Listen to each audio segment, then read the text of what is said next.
அனைவருக்கும் வணக்கம். இந்த புத்தம் புதிய நன்னாளில் 513வது நிகழ்வில் அனைவரையும் வரவேற்கிறோம். முதல் படிநிலையாக நேர்மறை சிந்தனைகள். இப்பிரபஞ்ச வெளியில் நீக்கமற நிறைந்திருக்கும் பரம்பொருளே, உம்மை வணங்குகின்றோம். உந்தன் அளப்பரிய அன்பால் எங்களுக்கு கிடைத்திட்ட பெற்றோர்கள், வழிகாட்டிகள், உற்றார், உறவினர்கள், நண்பர்கள் மற்றும் ஒவ்வொரு உயிருள்ள ஆன்மாக்கள் மற்றும் உயிரற்ற பொருட்களுக்காகவும் மனம் நிறைந்த நன்றி. உந்தன் அபரிமிதமான படைப்பால் இப்பூவுலகு உந்தன் எழில் நிறைந்த இயற்கையாலும் நிறைவழங்கலாலும் நீடித்த நலங்களாலும் ஆகச்சிறந்த நேர்மறை எண்ணங்களாலும் இவ்வண்ணத உலகிலும் எங்கள் உயிர் துடிப்புள்ள உள்ளங்களிலும் நீக்கமற நிறைந்துள்ளது. உந்தன் அளப்பரிய அன்பினாலும் அருளினாலும் ஆசீராலும் நாங்கள் ஒவ்வொருவரும் உயர்ந்த உன்னதமான வாழ்வியல் பயணத்தை நிறைவுடனும் நிம்மதியுடனும் அன்றாடம் மேற்கொண்டு வருகின்றோம், ஆகச்சிறந்த வழிகளில். இதனால் நாங்கள் இச்சமூகத்தின் இன்றியமையாதவர்கள் என்பதையும், சீரிய வழியில் பயணிக்கும் அளவிற்கு ஆக்கப்பூர்வமான வழிகளில் எங்களை அன்றாடம் வழிநடத்தி வருகின்றோம், ஆகச்சிறந்த வழிகளில். இதனால் சிறுதுளி பெருவெள்ளமாகும் என்பதைப் போல் நாங்களும் சிறுக சிறுக சாதனை துளிகளை கோர்த்து வருங்கால சரித்திரத்தை ஆக்கப்பூர்வமான முன்னெடுப்புகளால் அலங்கரிக்கும் வரம் தாரும். அனைவருக்கும் நன்றி, அனைத்திற்கும் நன்றி, ஆண்டவனுக்கும் நன்றி. நன்றிங்க அன்பு தோழர். நமது நிகழ்வின் அடுத்த படிநிலையாக நாம் ஒரு நிமிட தியானத்திற்குள் பயணிக்க இருக்கின்றோம். கண்களை மெலிதாக மூடிக்கொள்வோம், கரங்களை கோர்த்துக் கொள்வோம். இப்பிரபஞ்ச பெருவெளியில் உள்ள இறைமைக்கு மனதார நன்றி பகிர கிடைத்த மற்றும் ஒரு அற்புதமான நன்னாள் இது. இப்பொழுது நாம் உச்சரிக்க இருக்கும் ஒவ்வொரு வார்த்தைகளுடன் நன்றி உணர்வினையும் கலந்து இறைமைக்கு சமர்ப்பிப்போம், அன்பின் காணிக்கையாய். இன்றெடுத்து அன்றாடம் அமுதூட்டி அன்பாகவும் கருணையாகவும் மாறிப்போன அன்பு தாய்க்கு மனம் நிறைந்த நன்றி. ஒவ்வொரு நாளையும் ஒவ்வொரு பொழுதையும் தமது உழைப்பாலும் தியாகத்தாலும் குடும்பத்தை நிறைத்து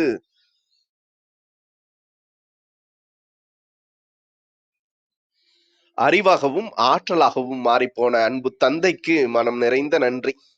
பரிசுத்தமான இயற்கையை பரிசளித்து சென்ற நம் முன்னோர்கள் ஒவ்வொருவருக்கும் மனம் நிறைந்த நன்றி. கற்பித்தல் என்னும் இனிய அனுபவம் வாயிலாக அன்றாட பொழுதுகளை அர்த்தமுள்ளதாக்கும் ஆசிரிய பெருந்தகைகள் ஒவ்வொருவருக்கும் மனம் நிறைந்த நன்றி. இப்பிரபஞ்ச பூவுலகினுள் பயணித்துக் கொண்டிருக்கும் இருக்கின்ற ஒவ்வொரு உயிருள்ள ஆன்மாக்களுக்கும் மனம் நிறைந்த நன்றி. உயிரற்ற பொருட்களாய் வாழ்வின் உடன் வழித்துணையாய் வாழ்வின் பாதையை என்றென்றும் நிறைக்கும் உயிரற்ற பொருட்களுக்கும் மனம் நிறைந்த நன்றி. இப்பிரபஞ்ச பூவுலகினை தமது பேரன்பாலும் பேரருளாலும் பேராசிராலும் ஆண்டு அரவணைத்து காத்து வரும் அந்த ஆண்டவனுக்கும் நன்றி. இப்பொழுது நமது சுவாசத்தின் ஓசையில் அது பயணிக்கும் பாதைகளில் நாமும் ஒரு நிமிடம் இணைந்து பயணிப்போம், நம் மூச்சின் சுவாசத்தினை சீர்மைப்படுத்தியவர்களாய்.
இப்பிரபஞ்ச பெருவெளியில் நீக்கமற நிறைந்திருக்கும் முடிவில்லா பரம்பொருளின் அன்போடும் அருளோடும் ஆசிரோடும் எங்கள் வாழ்வியல் சூழல் அன்றாடம் அர்த்தமுள்ள வகையில் சீருடனும் செம்மையுடனும் பண்பட்டு வருகின்றது.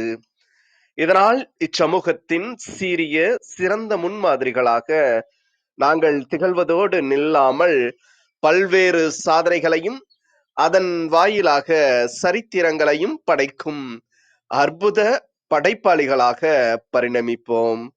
இறைமைக்கு நன்றி. இனிய வணக்கங்கள் அன்பு நண்பர்களே. மீண்டும் ஒரு புத்தம் புதிய நன்னாள் இறைமையின் வரமாக நமது தளத்தின் 513வது நிகழ்விற்கு உங்கள் ஒவ்வொருவரையும் அன்புடன் வரவேற்பதில் பெருமகிழ்வு கொள்கின்றோம். நாங்கள் இந்த நாள் உங்களுக்கு ஆக சிறந்த நன்னாளாக அமைந்திடவும், நீங்கள் அடியெடுத்து வைக்கும் ஒவ்வொரு முயற்சிகளும் உங்களுக்கு ஆக சிறந்த வெற்றிகளை பரிசளிக்கவும் அன்பின் வாழ்த்துக்களை பகிர்ந்து கொள்வதில் பெருமகிழ்வு கொள்கின்றோம். நாங்கள் அன்பிற்கினிய நண்பர்களே, இந்த வாரம் முழுக்க நாம் நன்முயற்சி என்ற ஒரு அற்புதமான தொகுப்பின் கீழ் நமது சிந்தனைகளை செழுமைப்படுத்தி வருகின்றோம். இன்று வெள்ளிக்கிழமை இலக்கிய வெள்ளியில் எப்பொழுதும் இலக்கிய உலகில் வலம் வரக்கூடிய ஆளுமைகளை அழைத்து அவர்கள் வழியே வாசிப்பு அனுபவம் குறித்த பகிர்தலை நமது தளத்தில் எப்பொழுதும் பகிர்ந்து கொள்வது வழக்கம். அவ்வகையில் இன்று நம்மிடையே சிறப்பு அழைப்பாளராக, சிறப்பு பேச்சாளராக இணைந்து கொண்டிருப்பவர் அன்பு சகோதரர் ஊட்டி ஆனந்தகுமார் அவர்கள். சர்வதேச நல்லாசிரியர் விருது பெற்றவர். 2023ஆம் ஆண்டில் இந்தியாவில் சிறந்த 100 கல்வியாளர்களுள் ஒருவராக தேர்ந்தெடுக்கப்பட்டவர். இந்த வருடம் 2024ஆம் ஆண்டு சமூக சேவைக்கான அறம் விருதினையும் பெற்றவர். இவ்வாறு தம்மை எப்பொழுதும் நன்முயற்சிகளால் அடுத்த படிநிலைகளுக்கு எடுத்து செல்வதில் வல்லவராக இருக்கக்கூடிய அன்பு சகோதரர் அவர்கள் இதுவரை 2 அருமையான நூல்களையும் நமது தமிழ் கூறும் நல்லுலகிற்கு தமது படைப்பு திறன் வாயிலாக வெளிப்படுத்தி சமுதாயத்திற்கு அர்ப்பணித்துள்ளார். இவ்வாறு தம்மை எப்பொழுதும் நன்முயற்சி வாயிலாக செழுமைப்படுத்துவதோடு நில்லாமல் சிறந்த மாணவர்களையும் அடையாளப்படுத்தி இந்த தமிழகத்தில் அதுவும் பின்தங்கிய கிராம சூழலில் உள்ள மாணவர்களை குறிப்பாக தரம் உயர்த்துவதில் வல்லவராக விளங்கக்கூடியவராகவும் வலம் வருபவர் அன்பு சகோதரர் அவர்கள். அவருடைய அற்புதமான சிறப்புரையில் அடுத்த 50 நிமிடங்கள் இனிவோம். வாசிப்பு எப்பொழுதுமே நம்மை மென்மைப்படுத்தும், மேன்மைப்படுத்தும். அவரது வாழ்வியலில் வாசிப்பு எந்த அளவிற்கு அவரது வாழ்வை மென்மைப்படுத்தியது, மேன்மைப்படுத்தியது என்பதை குறித்த அற்புதமான பார்வைக்குள் நுழைவோம். நமது எளிய அழைப்பினை ஏற்று இன்றைய நிகழ்வின் சிறப்பு அழைப்பாளராக, சிறப்பு பேச்சாளராக இணைந்து கொண்டுள்ள அன்பு சகோதரர் அவர்களை சொல்லரங்க சொந்தங்களாகிய உங்கள் ஒவ்வொருவரின் சார்பிலும் சரித்திரம் படைப்போம் தளம் அவரை இந்நிகழ்விற்கு வருக வருக வருக என்று வரவேற்பதில் பெருமகிழ்வு கொள்கின்றது. வாருங்கள், அடுத்த 50 நிமிடங்கள் அற்புதமான சிறப்புரைகள் இணைவோம். நமது வாழ்வியல் புத்தகத்தில் புத்தம் புதிதாய் இன்று மலர்ந்துள்ள புதியதோர் பக்கத்தின் அழகியதோர் அத்தியாயத்தினை வாசிப்பின் நேசிப்போடு வளப்படுத்துவோம். நமது வாழ்வியல் வழிகளை இன்னும் இன்னும் வசந்தமாக்குவோம். நன்றி.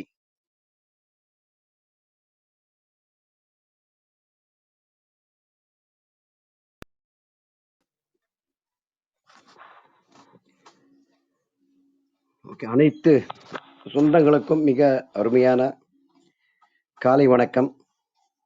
ஐயா, தொடங்கலாமா சகோதரர்? துவங்கலாங்க சகோதரரே. ஒளியளவு சரியா இருக்கு, நீங்க அப்படியே தொடரலாம். நன்றிங்க.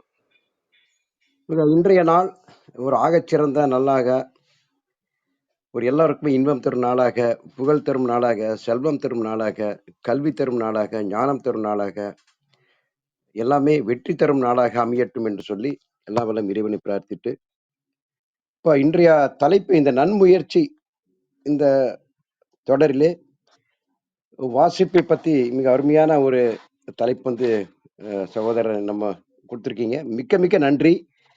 ஏன்னா அந்த வாசிப்புங்கிறது ஒரு விஷயம் இந்த உலகத்துல இல்லை அப்படின்னா இந்த உலகமே இயங்கி இருக்குதாங்கிற ஒரு கேள்வி நம்ம மனசுக்குள்ளேயே வரும். இப்போ இதுல என்ன ஒரு சிறப்பு அப்படின்னா, இப்ப அனைத்திலுமே நம்ம ஒரு பரிசு நம்ம குடுக்குறோம். பரிசு நம்ம வாங்குறோம். ஆனா ஒரே ஒரு பரிசு தான் எப்பவுமே நம்ம வந்து திறந்துட்டே இருக்கோம். இப்ப மற்ற பரிசுல பார்த்தோன்னா, ஒரு தடவ நம்ம வாங்குறோம். அத எடுத்து என்ன இருக்குன்னு பார்த்துட்டு, அத அப்படியே நம்ம ஒரு இடத்துலயே நம்ம யூஸ் பண்ணிடுறோம். இல்லன்னா ஒரு இடத்துல வைக்கிறோம். ஆனா ஒரே ஒரு பரிசு மட்டும் நாம எப்பவுமே திறந்து திறந்து பார்த்துட்டே இருப்போம். அது என்ன அப்படின்னா, வேற ஒண்ணுமே இல்ல புத்தகம் தான். இப்போ இந்த புத்தகம் குடுக்குற ஒரு என்னன்னா என்ன சொல்றாங்கன்னா, "எ book is a gift. You can open again and again" அப்படிங்கிறாங்க.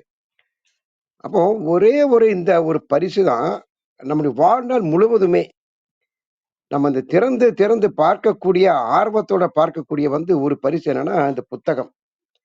இந்த புத்தகம் என்ன செய்யும் அப்படின்னா, இந்த உலகத்தையே மாற்றக்கூடிய ஒரு சக்தி வாய்ந்தது. அது இந்த pen is mightier than sword அப்படிங்கிறது போல. அப்ப இந்த புத்தகங்கள் வந்து இப்படி என்னதான் மாற்றியிருக்குது அப்படின்னா, அத பத்தி சின்ன ஒரு அறிமுகம் சொல்லிட்டு, அப்புறம் இந்த புத்தகம் படிக்கிறதுனால என்ன பலன்கள், அதையும் நாம இங்க 2வது செக்மென்ட்ல டிஸ்கஸ் பண்ண போறோம். அப்புறம் வந்து இந்த புத்தகம் வாசிப்பதனால யாரெல்லாம் எப்படியெல்லாம் ஒரு முன்னேற்றம் அடைந்திருக்கிறாங்க. இப்ப எனது வாழ்விலே ஏற்பட்ட தாக்கம். இது வந்து இறுதியாக நம்ம பார்க்க போறோம். இப்ப முதலாவது நாம் இந்த புத்தகத்துல பார்க்கும்பொழுது, இந்த உலகத்தை உலகத்தை மாற்றும் சக்தி படைத்த புத்தகங்கள் என்ன அப்படின்னா, நம்ம ஏற்கனவே நாங்க பார்த்திருப்போம். இது அவர்களுடைய டேட்டா வந்து பைபிள்ன்னு சொல்றாங்க. இந்த பைபிள் வந்து நம்ம இந்த வெஸ்டர்ன் கல்ச்சர்ல வந்து ஒரு இம்பாக்ட் ஒரு ஆதிக்கத்தை ஏற்படுத்தி, இந்த உலக இதனால் வந்து சரியான ஒரு ஒரு மாற்றக்கூடிய ஒரு சக்தி வாய்ந்தது ஒண்ணு. அப்புறம் வந்து குரானையும் சொல்றாங்க. அப்புறம் பார்த்தோன்னா, இந்த இதுல மத்த புத்தகத்துல வரும்போது, இந்த இந்த ரிலிஜியஸ் தாண்டி வெளியில வரும்போது, "to kill a mockingbird" அப்படின்ட்டு இந்த ஒரு புத்தகம் வந்து யாரு எழுதுனா, ஆர்பிட் லீ. இவர் எழுதின இந்த புத்தகம் வந்து, இந்த உலகத்தையே ஒரு சக்தி வாய்ந்த ஒரு புத்தகமா எல்லாமே இன்னுமே நம்ம போற்றப்படுகிறது. அப்புறம் பார்த்தோன்னா, இந்த மனித இனம், இந்த ஹிஸ்டரி ஆஃப் ஹியூமன் கைண்ட் பத்தி எழுதுனது யாருன்னா, டார்வின் அவர்கள் எழுதிய த ஆரிஜின் ஆஃப் ஸ்பீசிஸ். இது வந்து மிக அருமையான ஒரு புத்தகம். இதுவும் ஒரு வல்லமை படைத்த புத்தகம். அப்புறம் பார்த்தோன்னா, இந்த சிக்மண்ட் ஃப்ராய்ட் அவர்கள் எழுதிய இந்த சைக்கோ அனாலிசிஸ் பத்தி எழுதின அந்த புத்தகம் வந்து என்ன பார்த்தோன்னா, த ஆரிஜின் ஆஃப் ஸ்பீசிஸ் அது பார்த்தோம். அப்புறம் வந்து இன்டர்பிரேஷன் ஆஃப் ட்ரீம்ஸ் இந்த புத்தகமும் இந்த உலகத்தை மாற்றக்கூடிய சக்தி வாய்ந்தது. அப்புறம் பார்த்தீங்கன்னா, சைலண்ட் ஸ்ப்ரிங் அப்படின்ட்டு அது வந்து ராச்சல் கார்சன் அவர்கள் வந்து எழுதுறாங்க. இந்த இந்த மாரி நெறைய புத்தகங்கள் பார்க்கும்போது, இன்னும் கூட இன்னொன்னு பார்த்தோன்னா, சேப்பியன்ஸ் அப்படின்னு சேப்பியன்ஸ் இது வந்து ஹிஸ்டரி ஆஃப் ஹியூமன் கைண்ட் வந்து இதோட ஆத்தர் யார் அப்படின்னா, யுவல் நோட்டா ஹராரி அப்படின்னு சொல்லி இவரோட ஒரு புத்தகம். அப்புறம் பார்த்தோன்னா, த இவர் எழுதினது. அதாவது டாட் யங் கேர்ள் அப்படின்ட்டு, த டாட்லி ஆஃப் யங்கன்ட்டு அமி ஆரன் அப்படி இவர் ஒரு எழுதின புத்தகமும், இந்த ஒரு உலகத்தையே ஆட்டி படைத்த புத்தகங்களாக நாம இங்க பார்க்கிறோம். அது எவ்வாறு ஒரு மனித இனம், ஒரு நாகரிகம் தோன்றுவதற்கு அடிப்படையான ஒரு கண்டுபிடிப்பான அந்த சக்கரம்.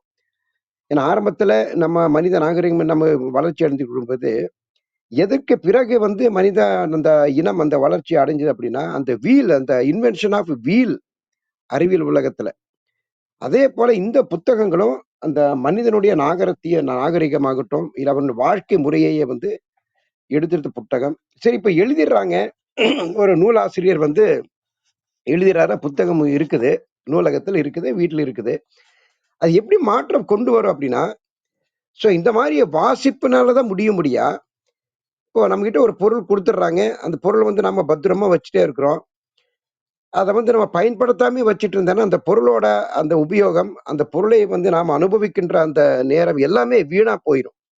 இப்போ அத வந்து படித்து, அதை உணர்ந்து, நம்ம மேல அது வந்து அதன் வழி வந்து செயல்படுத்துவதற்கு காரணமா இருக்கின்ற நம்மளது முன்னோர்கள், அந்த வாசிப்பின் மேல் அந்த இருக்கின்ற ஆர்வம் தான் இந்த மனிதனை வந்து ஒவ்வொரு கட்டத்திலயும் அவன வந்து முன்னேற்ற பாதையில வந்து கொண்டு செல்லிட்டு இருக்குது. அது இந்த மாரி தளங்கள், குறிப்பாக அறிஞர்கள் இருக்கின்ற தளங்கள் ஆகட்டும், இதே மாரி நம்மளுடைய ஒவ்வொரு இந்த நண்பர்கள் சூழ்ந்த இந்த தளங்கள் வந்து, அந்த பணிய வந்து மிக மிக சிறப்பாக செஞ்சுட்டு வருது. ஏன்னா, தனியாளா இருந்து ஒரு விஷயத்த செய்யறதுக்கும், ஒரு கூட்டு முயற்சியில செய்கின்ற விஷயத்துக்கும் நெறையவே வித்தியாசம் இருக்குது. இப்ப நம்ம தனியா இருந்து இந்த நான் 6 மணி எந்திரிச்சு நான் ஒரு புக்க படிக்கணும். இந்த மாரி ஒரு இடத்துக்கு போனா நம்மளால நிச்சயமா யாராலயும் முடியாது. அதுக்கு ஒரு இக்கட்டான ஒரு ஒரு வலுக்கட்டான பயிற்சி இருந்தாதான் முடியும். ஆனா இங்க வந்து பார்த்தோன்னா, இப்போ 5:30 மணி 6 மணியிலே நம்ம இத்தனை பேர் நம்ம குழுமி இருக்கேன்னா, அது நமக்கு நம்ம அறியாமலே ஒரு அந்த கூட்டு முயற்சி, அந்த இம்பாக்ட் ஆஃப் வந்து அந்த குரூப் அதோட ஒரு எனர்ஜி தான் நம்மள வந்து இங்க வந்து உட்கார வச்சுட்டு இருக்குது. ஸோ அதுக்கு நம்ம இந்த தளத்துக்கு இதன் மூலம் நன்றி தெரிவிச்சுட்டு, இப்போ இந்த புத்தகம் வந்து வாசிப்பதனால என்னென்ன பலன்கள் வந்து நமக்கு கிடைக்குது பாருங்க. இது வந்து அப்படியே ஒரு கிளான்ஸ் பார்த்துக்கலாம். அதாவது ஆரம்பத்துல வந்து ஒரு புத்தகத்த நாம எடுத்து வாசிக்கிறோம் அப்படின்னா, அந்த மனிதர் என்ன வருது பார்த்தீங்கன்னா, ஃபர்ஸ்ட் வந்து கற்பனை திறன் வந்து அங்கே அமோகமாக வளரும். அதாவது ஒரு இடத்துல இப்ப நாம இந்த இடத்துல இப்ப நான் வந்து இந்தியாவுல இங்க இருந்துட்டு, ஒரு ஆஸ்திரேலியால இருக்கிற ஒரு விஷயத்த பத்தி நம்ம படிச்சுட்டு போது, நிச்சயமா ஏற்கனவே அங்க நான் வந்து போயிருந்தேன்னா, அதோட இமேஜினேஷன், விசுவலைசேஷனே ரொம்ப த்ரில்லிங்கா இருக்கும். இப்ப நான் வந்து அந்த இடத்தையே பார்க்கல. அந்த மாரி நேரத்துல வந்து, நாம இங்க பண்ற அந்த கற்பனை அந்த வளம் இருக்குது பார்த்தீங்களா? இது வந்து மனிதன வந்து ரொம்ப ஒரு கற்பனை வளத்துக்கு கொண்டு போகுது. சரி, இதனால என்ன லாபம் அப்டின்னா, ஒரு 2 விஷயங்கள் வந்து இங்க நடக்குது. ஒரு புத்தகத்த படிக்கிறோம். நம்ம ஒரு கற்பனை அதோட அந்த சீனரீஸ், அதோட சம்பந்தப்பட்ட இடங்கள், சம்பந்தப்பட்ட அந்த நபர்கள், அந்த சம்பந்தப்பட்ட அந்த பொருள்கள் பத்தி நம்ம இன்னைக்கு கற்பனை செய்றோம். அந்த விசுவலைசேஷன் பண்ணும்போது 2 விஷயம் இங்க நடக்குது. 2 மேஜிக் நடக்குது. என்ன அப்டின்னா, 1 வந்து சாத்தியத்திலிருந்து சாத்தியத்துக்கு வந்து கொண்டு போகுதுங்கிறாங்க. அதாவது இது எப்படின்னா, ஆல்ரெடி ஒரு பொருள் இருக்குது. அந்த பொருள வந்து இன்னும் மேம்பட்டதா நம்ம வந்து எப்படி நம்ம வந்து முன்னேற்ற பாதையில கொண்டு போறோமோ, அதுல நம்ம கொண்டு போறோம். அதாவது சின்ன உதாரணம் பார்த்தா, இப்போ வந்து நம்மகிட்ட ஆல்ரெடி ஒரு டிரான்சிஸ்டர்ங்கிற ரேடியோ இருக்குது. அத இன்னும் நம்ம சாத்தியம் எப்படி பண்றோம், நம்ம இந்த டேப் ரிக்கார்டரா மாத்துறோம். இல்ல வந்து நம்ம சிடி பிளேயர நம்ம மாத்திருக்கிறோம். ஸோ இந்த மாரி ஒரு இன்னோவேஷன் லைன்ல வந்து நம்ம கற்பனை வளத்த கொண்டு போகுது. அப்புறம் அசாத்தியத்திலிருந்து சாத்தியத்துக்கு கொண்டு போகுது. இது எப்படின்னா, அந்த மாரி ஒரு விஷயம் வந்து இதுவரைக்கும் பூமியிலே இருந்ததில்ல. அந்த புத்தகத்தின் மூலம் வந்து நாம படிக்கிறோம். அது நமக்கு என்ன பண்ணுதுன்னா, அத ஒரு கிரியேட் பண்றதுக்கு, ஒரு உருவாக்குறதுக்கு அந்த புத்தகம் வந்து நமக்கு துணையா இருக்குது. நம்ம அந்த அசாத்தியத்திலிருந்து சாத்தியம் நம்ம கொண்டு போறோம். இது எப்படி முடியுமா சார் அப்படின்னா, நிச்சயமா முடியும். அப்படிதான் நடந்திருக்குது. இப்ப நம்ம எல்லாமே நம்ம பயன்படுத்துறோம் இல்லைங்களா? இந்த ரோபோட்ன்னு சொல்றோம். இந்த ரோபோட்ங்கிறது எங்கிருந்து புது பேர் ஒண்ணுமே கிடையாதுங்க. இந்த செக்கோஸ்லோவே சார்ந்த ஒரு நூல் ஆசிரியர். அவர் வந்து கார்ல் கியூபெக் அப்படின்ட்டு இதோட நூல் ஆசிரியரு. அவர் வந்து ஒரு நாடகம் எழுதுறாரு. நாடகம் எழுதும்போது, அதுக்கு ஒரு கேரக்டர் குடுக்குறாரு. அது என்ன அது பேர் வந்து ரோபோ அப்படிங்கிற ஒரு கேரக்டர் குடுக்குறாரு. இந்த ரோபோ வந்து என்ன பண்ணுதுன்னா, ஒரு மனிதர்கள் இல்லாத நேரத்துல, ஒரு மனிதனைப் போலவே அங்க அனைத்து வேலையும் செய்றது போல அந்த நாடகத்துல அவர் குறிப்பிடுறாரு. பிற்காலத்துல வந்து அறிவியல் முன்னேற்றத்தினால இந்த ரோபோ வந்து அவங்க இந்த மெஷின் மேன் அவங்க கண்டுபிடிக்கும்போது, அதுக்கு என்ன பேர் வைக்கிறாங்கன்னா, இவரோட அந்த நூலாசிரியர் அந்த அந்த நூலாசிரியர் பேர வந்து அவரோட கேரக்டர்னா அந்த ரோபோட்ங்கிற அந்த பேர் வைக்கிறாங்க. பாருங்க, ஏதோ ஒரு காலத்துல அவர் எழுதின அந்த புத்தகத்தோட கேரக்டர் வந்து எந்திர மனிதன் அறிவியல் வளர்ச்சியில வந்து அவர் பேர் வைக்கிறாங்க. ஸோ இந்த மாரி நெறைய நடந்திருக்குது. அப்புறம் இந்த 2வது விஷயம் என்ன நடக்குதுன்னா, நம்மகிட்ட இருக்கிற அந்த ஸ்ட்ரெஸ்ஸு, ஒரு பயம், மன அழுத்தம் எல்லாமே என்ன ஆயிரும்னா, அந்த புத்தக வாசிப்புல வந்து போயிரும். இப்போ சின்ன உதாரணத்துக்கு நம்ம பார்க்கும்போது, இதுல நம்ம ஏறக்குறைய அந்த ஒவ்வொரு விஷயத்திலயும் நம்ம ஒரு படபடப்போ, இல்ல ஒரு பதட்டமோ இருக்கிற நேரத்துல, நாம படிக்கின்ற அந்த புத்தகம் வந்து நம்மள வந்து அது வந்து மேல் நோக்கி விடாம, வளர விடாம, அது எப்படி நம்ம சரி செய்யணுங்கிற அந்த ஒரு தீர்வை வந்து நோக்கி வந்து நமக்கு குடுத்துட்டு வரும். அப்புறம் அதுக்கு அடுத்ததா நம்ம பார்க்கிறது பார்த்தீங்கன்னா, நமக்கு இதெல்லாமே ஒரு கான்வர்சேஷனல் ஸ்கில் கண்டிப்பா அங்க வந்து புத்தகத்தின் மூலம் நமக்கு கிடைக்கும். ஏன்னா, அங்க வந்து இதுல பார்த்தாலும் கூட ஒரு இலக்கிய ரீதியா பார்த்தாலும், அங்க வந்து சொல்லாடல் வந்து அங்க இருக்கும். பொருள் பட நாம அங்க படிக்கலாம். அந்த நயம், பொருள், நயம், ஓசை 3மே ஒரு புத்தகத்தின் மீது நாம வந்து கத்துக்கலாம். அப்புறம் எப்படி நம்ம கான்வர்சேஷன் அந்த கம்யூனிகேஷன் ஸ்கில் நம்ம எப்படி செய்யணும்? இது வந்து நம்ம புத்தகத்தின் நம்ம கண்டுபிடிச்சுக்கலாம். அப்புறம் அடுத்தது பார்த்தீங்கன்னா, நம்மளுடைய முக்கியமானது இங்க வந்து ஒரு விஷயம் என்னன்னா, நம்முடைய மெமரி பவர். இது வந்து எத்தன பேர் நம்ம வந்து உணர்ந்துக்கும் தெரியல.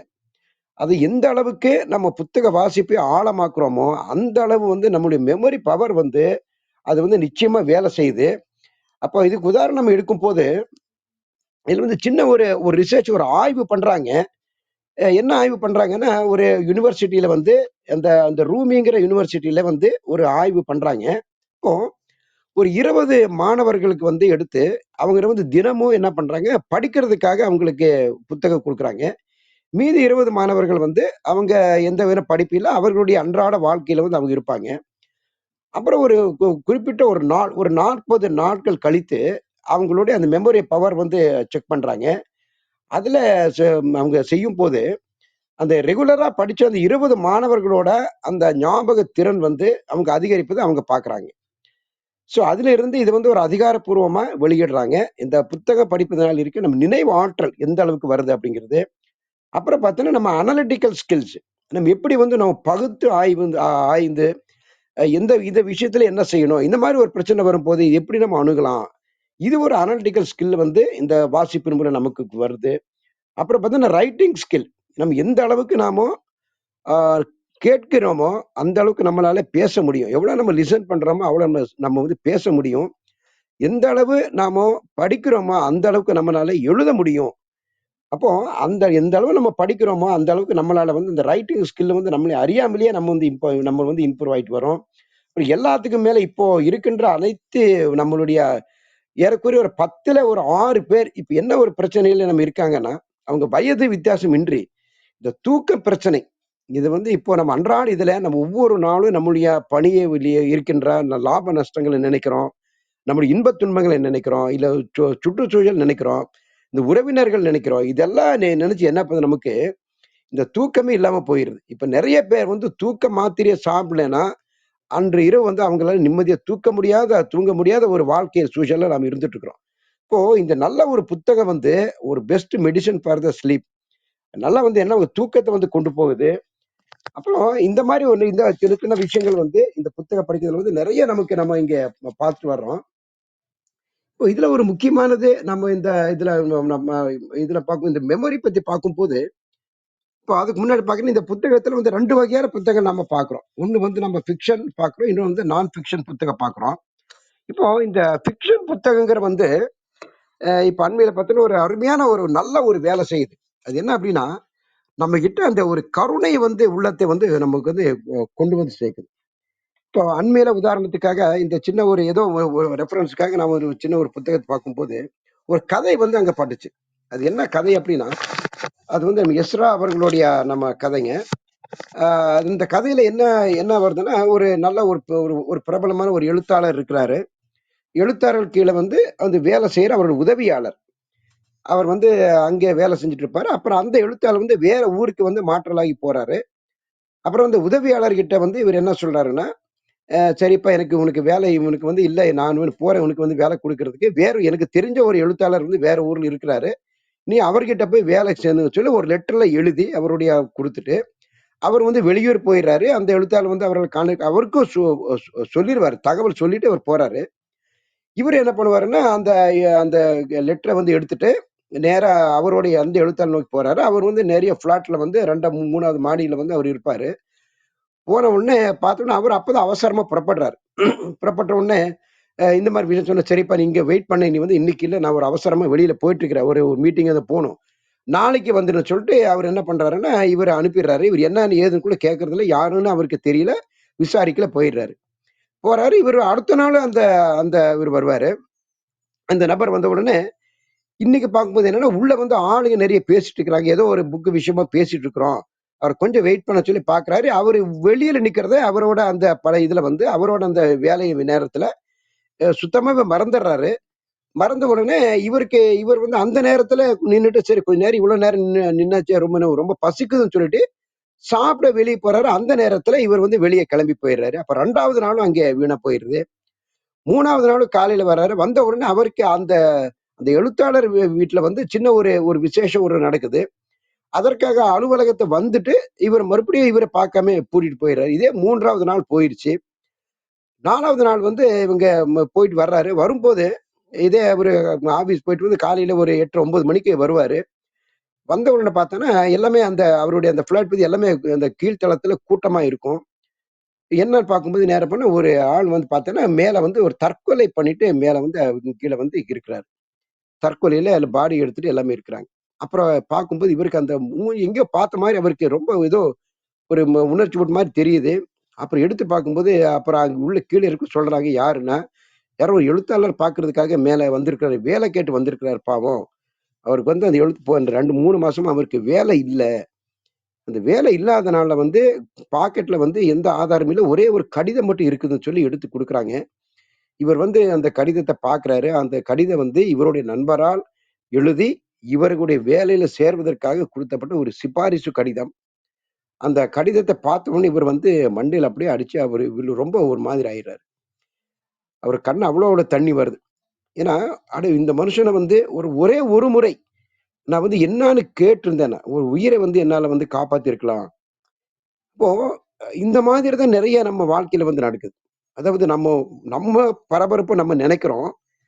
ஆனா, மற்றவர்களோட தேவைகள் வந்து நாம வந்து எந்த அளவுக்கு நம்மளுடைய அவசர சூழல்ல அவங்க தேவைகள மறந்துட்டு போகும்போது, ஏதோ ஒரு பெரிய விளைவுகள் ஏற்படும்போது தான் நமக்கு வந்து நம்ம செய்த தவறாகட்டும், இல்ல தவறுன்னு சொல்ல முடியாது. ஆனா, அது அவர் நினைச்சிருந்தா ஒரு உயிர காப்பாத்தியிருக்கலாம். ஏன்னா, ஏதோ ஒரு ஒரு 5 நிமிடம் அவருக்காக ஒதுக்கி, சரிப்பா அவர் சொல்லியிருக்காரு, நானும் உதவியாளர் தேடிட்டு இருக்கிறேன். நீ சரியான நேரத்துல வந்திருக்கிற. நீ இந்த ஆபீஸ்ல வேலை சொல்லியிருந்தேன்னா, அவரு வந்து வீட்ல வந்து 2, 3 மாதமா அவருக்கு வேலை இல்ல. அந்த குடும்ப சூழல், கடன் பிரச்சனை எல்லாமே இருக்குது. அந்த குடும்ப படிப்பு செலவு எல்லாமே இருக்குது. அவரால என்ன செய்யணும்னு முடியாமலேயே, அவர் வந்து அந்த மாரி ஒரு முடிவ வந்து அந்த நபர் எடுக்குறாரு. அது வந்து எவ்வளவு ஒரு இம்பாக்ட் வந்து ஆகுது பாருங்க. சோ இத படிக்கும்போது நமக்கு அப்படியே ஒரு மனசுல வந்து ஒரு கருணை. ஓ! இந்த மாரி இப்படிலாம் இருக்கக்கூடாது. சோ இதெல்லாம் எங்கே வந்து சொல்லிக் குடுக்குறது அப்படின்னா, இந்த ஃபிக்ஷன் இந்த புக்ல வந்து நம்ம படிக்கும்போது நம்முடைய மனசு வந்து அப்படியே நாங்க இது ஒரு சிறந்த ஒரு கதை. இது வந்து பேர் கரெக்ட்டா அந்த தலைப்பு தெரியல. இது வந்து எஸ்ரா அவர்கள் எழுதிய அவருடைய தொகுப்பில் இருந்து வந்த வந்த ஒரு சிறு கதை. அதே போல வந்து நம்முடைய ஒவ்வொரு விஷயத்திலயும் நம்ம பார்க்கிறது, இதுல இதுல நம்ம முக்கியமானது இதுல நம்ம பார்க்கிறது என்ன அப்படின்னா, இந்த மெமரி பவர்ல இதுல பார்க்கும்போது இந்த சின்ன ஒரு விசுவலைசேஷன் நம்ம பார்த்தோம் இல்லைங்களா? அப்போ ஒரு புக்க வந்து நாம படிக்கிறோம். படிச்சுட்டு இருக்கும்போது, இப்ப நம்ம ஒ ஒரு ஒ அ ஒரு விளையாட்டு வீரரா நம்ம அங்கே ஒரு கற்பனையில் இருக்கிறோம். விளையாட்டு போறோம். அப்போ அந்த விசுவலைசேஷனுக்கும், நம்ம உள்ள இருக்கிற அந்த பிரெயின்ல நடக்கிற அந்த விஷயத்துக்கும், எந்த ஒரு வேறுபாடும் இல்லங்கிறாங்க. உண்மையான நடக்கிற ஒரு விஷயத்துக்கும், நம்ம விசுவலைசேஷன் பண்ணி அந்த மனக்காட்சியின் மூலம் கொண்டு வர விஷயத்துக்கும், அந்த ஒரு காட்சிக்கும் எந்த விதமான வேறுபாடும் இல்ல. ஏன்னா மனது வந்து அது உண்மையானத நம்புது. அதற்கு வேண்டிய பலன் வந்து நமக்கு கண்டிப்பா கிடைக்குங்கிறது, இப்ப நம்ம லா ஆஃப் அட்ராக்ஷன்ல இருந்து, நம்ம இந்த சீக்ரெட் புக்ல வந்து நம்ம ரோண்டா பைரவன்ல இருந்து எல்லாமே இது வந்து ஆராய்ந்து பூர்வமா இது வந்து நம்புறாங்க. அது வந்து நடந்துட்டு வருது. இப்போ அது எப்படி நடக்குது? ஒரு அறிவியல் பூர்வமா எப்படி நடக்குதுன்னு பார்க்கும்போது, நான் ஒரு விஷுவல் நம்ம பண்ணும்போது, இந்த மூளையில இருக்கின்ற அந்த பாகங்கள், இப்ப அதுல வந்து ஆக்சிபிட்டல் லோப்ங்கிறது ஒரு முக்கியமான ஒரு பாகம் அந்த நேரத்துல. இந்த காட்சிப்படுத்துதல் வந்து அந்த மூளையில இருக்கிற அந்த லோப்ல தான் அந்த பிரிவுல தான் நடக்குது. அப்புறம் அ அடுத்தது வந்து இந்த டெ டெம்பரரி லேப்ங்கிறதுலயும், அந்த லோப்ல அதையும் நம்ம என்னன்னா, நம்மளுடைய அந்த ஸ்மெல் பத்தி, நம்ம எத வந்து ஸ்மெல் பண்றோம், இது வந்து இந்த லோப்ல நடக்குது. இந்த காட்சிகள் வந்து ஆக்ஸிபிட்டல் லோப்ல நடக்குது.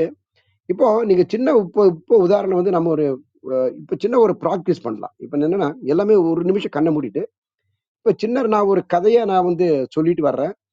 அந்த 2 நிமிஷம் நம்ம கண்ண மூடி நீங்க கேளுங்க. அதுக்கப்புறம் என்னென்ன மூளைக்குள்ள என்னென்ன மாரி ஒரு மாற்றம் இருக்குன்னு பார்க்கலாம். நம்ம ஆரம்பிக்கலாங்க. ஒரு அருமையான ஒரு பூந்தோட்டம். இந்த பூந்தோட்டத்தின் நடுவிலே ஒரு சிறு மேற்கூரை வாய்ந்த மிக அழகான ஒரு கோயில். அதிலே ஒரு சான்றோர் கலந்து பேசிக் கொண்டு இருக்கின்றார்கள். அதே நேரத்திலே அந்த கோயிலின் கற்ப கிரகத்தில் அந்த கோயிலுக்கு தினமும் வந்து செல்லும் அந்த அர்ச்சகர் அவருடைய பணியை முடித்துவிட்டு கீழே தியானத்தில் அமர்ந்து கொண்டிருக்கிறார். இந்த தியானத்தில் அமர்ந்து கொண்டிருக்கின்ற நேரத்திலே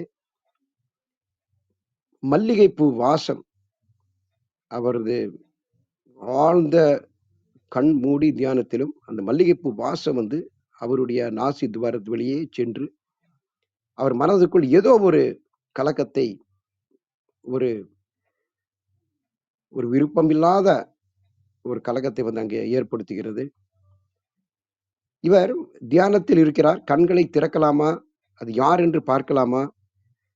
இல்லை தியானத்தை தொடரலாமா என்ற ஒரு குழப்பத்திலும், அதே நேரத்திலே அருகில அந்த சான்றோர்கள் பேசிக்கொண்டு இருக்கிறார்கள். அவர்களுடைய சத்தமும் இவரை வந்து அந்த தியானத்தை கொடுப்பதற்கான வழிகளை இவர் நினைக்கிறார்.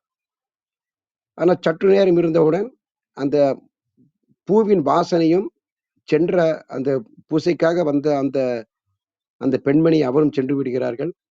அப்புறம் அந்த சான்றோர்களுடைய பேச்சும் அங்கு முடிவடையுது. இப்பொழுது அவர் தியானத்தில் இருக்கிறார். மிக ஆழ்ந்த தியானம். அந்த தியானத்திலே இவரால் தியானத்தை தொடர முடியவில்லை. தினமும் நான் இருக்கின்ற இந்த கோயில்ல அந்த மல்லிகை பூவுடன் வந்த அந்த பெண்மணி யார் என்ற இந்த கேள்விதான் அவருடைய மனதிலே ஓடிக்கொண்டே இருக்கின்றது. முடிவில் இவரால் கட்டுப்படுத்த முடியவில்லை. கண்களை திறந்து உற்று உற்று பார்க்கிறார். அங்கு யாரும் இல்லை. மீண்டும் அடுத்த நாள் அதே தியானத்திலே அமர்கிறார். இன்றும் அதே நேரத்திலே அந்த மல்லிகை பூவின் நறுமணம் அந்த கோயிலின் அருகிலே வருகிறது. இதை உணர்கிறார். உணர்ந்தவுடன் இன்றும் கண்களை திறந்து பார்க்கலாமா, அது யார் என்று பார்க்கலாமா சொல்லி மனதுக்குள் 1000 போராட்டங்கள், 1000 கேள்விகள். இருந்தும் என்னன்னா அவரால கண்களை திறக்க முடியவில்லை. இன்றும் மிக கஷ்டப்பட்டு அமர்ந்து இருக்கிறார். 3வது நாளாக அதே நேரத்திலே தியானம் செய்யும்போது இவருக்கு சரியாக உள்ளே உள் மனது அவருக்கு சொல்கிறது, இந்த நேரத்தில் தான் அந்த மல்லிகையின் வாசம் வருகிறது என்று மூளை வந்து அவருக்கு சொல்லிக் அவருடைய மனது வந்து நினைத்துக் கொண்டிருக்கிறது. ஆனால் அன்று யாரும் வரவில்லை. கடைசியில் ஒரு குரல் மட்டும் வருது. அந்த குரல் வந்து பக்கத்திலே இருக்கின்ற இந்த பூ வாங்கலையோ பூங்கோ, மல்லிகை பூ என்னிடம் இருக்கிறது, நீங்கள் தேவைப்பட வாங்குங்கன்னு சொல்லிட்டு ஒரு பூக்காரின் பெண்மணியின் ஓசை மட்டும் கேட்டுக்கொண்டு அங்கு செல்கிறது. திறந்து பார்க்கிறார். திறந்து பார்க்கும் அந்த பெண்மணி அங்கு யாருமே இல்லை. அந்த பெண்மணி அவருடைய வேலைக்காக அவர் வந்து சென்று கொண்டிருக்கின்றார். பூ விற்பதற்காக சென்று கொண்டிருக்கின்றார். ஸோ இத வந்து சின்ன ஒரு கற்பனையில நாம இங்க பார்க்கலாம். இப்போ அவர் பாருங்க, முதலாவது நாளு அவர் உட்கார்றாரு. ஒரு பூவின் வாசம் வருது. அந்த மல்லிகைப்பூ வாசம் வந்த உடனே இவர் வந்து இதுவரைக்கும் என்னோட தியானத்துல இந்த மாதிரி ஒரு டிஸ்டர்ப் வந்ததே இல்லையான்னு சொல்லிட்டு கண்ணை திறந்து பார்க்கலாமா வேணாம்னு சொல்லி மனதுக்குள்ள வந்து ஆடுறாரு. இப்போ இங்க இது வர இந்த இதுல அந்த டெம்பரரி லோப்ங்கிறது இங்க வந்து அங்க அவருக்கு வேலை செய்யுது. இது என்ன பண்ணுதுன்னா மேல மூளைக்கு போய் இதே 2 நாள் 3வது நாள் கழிக்கும் போது அந்த நேரத்துல எந்த ஒரு பூ ஸ்மெல்லும் வரல. ஆனா மேல போய் அது என்ன பண்ணுதுன்னா இந்த நேரத்துல இந்த சமயத்துல இந்த மாதிரி ஒரு வாசனை வரும். அந்த ஒரு நல்ல ஒரு மனம் வரும். நீ அது யாருன்னு பாரு அப்படின்னு அந்த மனம் வந்து என்னன்னா நம்மளுக்கு வந்து உள்ள வந்து ஒரு அழுத்தம் கொடுக்குது. அப்போ இந்த அளவுக்கு வந்து ஒரு கற்பனையில இருக்கின்ற இந்த ஒரு ஒரு அதிகப்படியான நம்ம மனதை வலுப்படுத்தக்கூடிய ஒரு விஷயம் வந்து நம்ம ஒரு விசுவலைசேஷன் ஒரு புத்தகத்தின் மூலம் நமக்கு இங்க கிடைக்குது. அப்ப இதை பார்க்கும்போது இவங்க என்ன செய்யறாங்கன்னா, இப்ப இதுல ஒரு கேள்வி வருது. இப்போ உண்மையான அவர்களுக்கு வந்து ஒரு ஒரு பார்வை குறைப்பட்டவர்கள், பார்வை குறைப்பட்டவங்க இருப்பாங்க. இதுதான் அந்த ஆக்சிபிட்டல் லோப் வந்து வேலை செய்யுது. அவர்களால இந்த விசுவலைசேஷன் வந்து பண்ண முடியுமா? அப்படிங்கிற ஒரு கேள்வி நமக்கு வருது. இப்போ இதுல பார்க்கும்போது, இப்ப எனக்கு அதே இது படிக்கும்போது சரி அப்ப வந்து கண்கள் வந்து நல்ல பார்வை நல்லா இருப்பவர்கள் இந்த விசுவலைசேஷன் பண்ணலாம். அப்புறம் பார்வை இல்லாதவர்கள் எப்படி வந்து அவங்க விசுவலைசேஷன் அவங்களால பண்ண முடியுமா? அப்படிங்கிற ஒரு கேள்வி வந்த உடனே இமிடியேட்டா நம்ம பார்க்கும்போது அதற்கு ஒரு பதில் அங்க நம்ம கண்டுபிடிச்சிருக்கிறாங்க இருக்குது. அதாவது இந்த கார்ல் ஸ்பென்சர் லேஸ்லிங்கிறவங்க அவர் வந்து என்ன சொல்லணும், அதாவது இதுக்கும் பார்வை நரம்பு எந்த விதமான ஒரு சம்மந்தம் இல்ல. அந்த ஆக்சிபிட்டல் லோப்ங்கிற அந்த இது வந்து அதுக்கு சரியாக இருக்கின்ற நேரத்திலே கூட இது வந்து ஒரு எலிகளுக்கு வந்து அவர் வந்து சோதனை பண்றாரு. என்னன்னா ஒரு குறிப்பிட்ட நினைவு வந்து அந்த எலிகளுக்கு கொடுத்துட்டு ஒரு காட்சிப்படுத்தல் மூலமா இந்த டேனியல் கிஷ்ங்கிறவரு அவர் என்ன பண்றாருன்னா அவர் வந்து பிறவியில வந்து ஒரு கண் குறைபாட்டு இருக்கிறவரு. அவரை வச்சு ஒரு ரிசர்ச் பண்ணுவாங்க. அவர் வந்து இந்த இந்த ஒலி இந்த ஒலியோட அந்த சவுண்ட் வச்சு அந்த ரிசர்ச் பண்ணும்போது அவர் வந்து விசுவலைசேஷன் பண்றதை இவங்க வந்து ரெக்கார்ட் பண்றாங்க. அதே போல இந்த மனக்காட்சிகள் படுத்துதலையும் இதுக்கும் நம்ம உண்மையான அந்த பார்வை குறைபாடுக்கு எந்த விதமான ஒரு சம்பந்தமும் இல்லை. மனக்காட்சி வந்து யாரு வேணாலும் பண்ணலாம் அப்படிங்கிற அந்த விஷயத்துல வந்து அவங்க வந்து இதை வந்து நம்ம ஆராய்ந்தவங்க சொல்றாங்க. அப்போ இதுல என்னென்ன வருதுன்னா ஆரம்பத்துல இப்ப நம்ம ஸ்மெல் பண்றோம் இல்லைங்களா, இது வந்து ஆல்ஃபாக்டரி பல்புல இதுல வந்து நமக்கு இது வரும். அப்புறம் இந்த லிம்பிக் சிஸ்டம் என்ன அறிவியலை சொல்றாங்க, புத்தக படிக்கிறதுனால இது வந்து நமக்கு ரொம்பவே நம்ம மேம்படும். அப்புறம் நம்ம படிக்கிற அந்த சவுண்டு அந்த மியூசிக் ஆகட்டும், இசைகள் வந்து நம்ம காது வழியே போகும்போது அந்த காக்லியாங்கிற அந்த இசையில போய் அந்த மூளையில ரெக்கார்ட் ஆகும் போது இதுவும் அந்த மனக்காட்சியில வந்து நம்மளால கொண்டு போய் இப்ப நம்ம நல்ல ஒரு அருமையான ஒரு இசையை வந்து நம்ம கேட்கலாம். அந்த இசையை வந்து நம்ம நம்ம எப்பெல்லாம் நம்ம வந்து நம்ம கொஞ்சம் ஓய்வில் இருக்கிறோமோ அந்த இசை வந்து நம்ம மனதுல வந்து ஓடிட்டே இருக்கும். ஸோ இதெல்லாம் வந்து என்னன்னா இந்த மனக்காட்சி படத்துல வந்து நாம இங்க ஆரம்பிக்கலாம். அப்புறம் அதே பார்த்தீங்கன்னா இந்த விஷுவல் டேட்டாஸ் எப்படின்னா நம்ம ஒரு பொருளை பார்க்குறோம், அந்த பொருளை பற்றிய ஒரு எண்ணம், பொருளை பற்றிய அந்த காட்சி, அப்புறம் நாம் இருக்கின்ற அந்த சூழ்நிலை, இந்த என்விரான்மெண்டல் பற்றி ஒரு காட்சி, அப்புறம் நம்ம கலர் பார்க்குறோம், ஒரு கலர் நம்ம பார்க்குறோம், அந்த கலரை பத்தி நம்ம நினைக்கலாம், அந்த நினைக்கிறது, அப்புறம் நம்ம மூமெண்ட், நம்ம ஒவ்வொரு மூமெண்ட் வந்து நம்ம மனக்காட்சியிலும் எப்படி நம்ம கொண்டு போறோம், அப்புறம் அந்த என்ன அந்த அதோட ஒரு ஆழம், நம்ம எந்த அளவுக்கு நாம ஒரு பொருளை வந்து உற்று நோக்கி மனக்காட்சி கொண்டு வரோமோ அந்த அளவு அது கூட ஒரு இணக்கத்தை நம்ம ஏற்படுத்தலாம். அப்புறம் அந்த விஷுவல் அட்டென்ஷன் சொல்றாங்க, அந்த இந்த காட்சிகள் எல்லாமே நம்ம ஒரு புத்தகத்துல வந்து நம்ம ஒரு நல்ல ஒரு ஃபிக்ஷன் ஆகட்டும், இந்த கதைகள் வந்து நம்ம படிக்க படிக்க அத்தனையுமே நம்ம மூளையில நம்ம நேரா பார்க்க முடியாத அத்தனை காட்சிகளும் ஒரு புத்தகத்தின் மூலம் வந்து நம்ம அங்க பார்க்கலாம். அந்த அளவுக்கு ஒரு புத்தகம் வந்து நம்மளை மாற்றக்கூடிய இந்த புத்தகங்கள் நம்ம இங்க இதுல பார்க்கிறதுக்காக இந்த ஒரு சின்ன ஒரு சோதனை. இருந்தாலும் நம்ம இது கேட்கறது கொஞ்சம் ஒரு போர் அடிச்சா கூட இது வந்து நம்ம இப்ப எந்த அளவுக்கு ஒரு அறிவியல் ரீதியா நம்மள மாத்த முடியுங்கிறதுக்காக நம்ம இங்க ஒரு சிம்பந்தி பார்க்கலாம். இப்போ அடுத்ததா பார்த்தோன்னா இப்ப நிறைய நம்ம இந்த புக்கு படிக்கிறோம். இப்போ இப்ப வந்து நம்ம சரி நமக்குள்ள ஒரு டெஸ்ட் நம்ம எந்த வகையான நம்ம ஒரு புக்கு படிக்கிறவங்க, ஏன்னா எல்லாமே படிக்கிறாங்க, எல்லாமே நம்ம புக்கு படிக்கிறோம். இப்போ இதுல பார்த்தோன்னா இந்த ரீடர்ஸ் பார்த்தோன்னா நிறைய வகையில வந்து நம்ம ரீடர்ஸே இருக்கலாம். அது முதலாவது வகை யார் அப்படின்னா இந்த ஆர்வம் உள்ள வாசகர்கள். இவங்க என்ன பண்ணுவாங்கன்னா பலதரப்பட்ட நூல்களை வந்து படிப்பாங்க. இது வந்து நல்லா அனுபவிச்சு படிக்கிறாங்க. எப்பவும் ரொம்ப அடிக்கடி படிக்கிறவங்க இருப்பாங்க, ரொம்ப ஆர்வமா படிக்கிறவங்க இருப்பாங்க.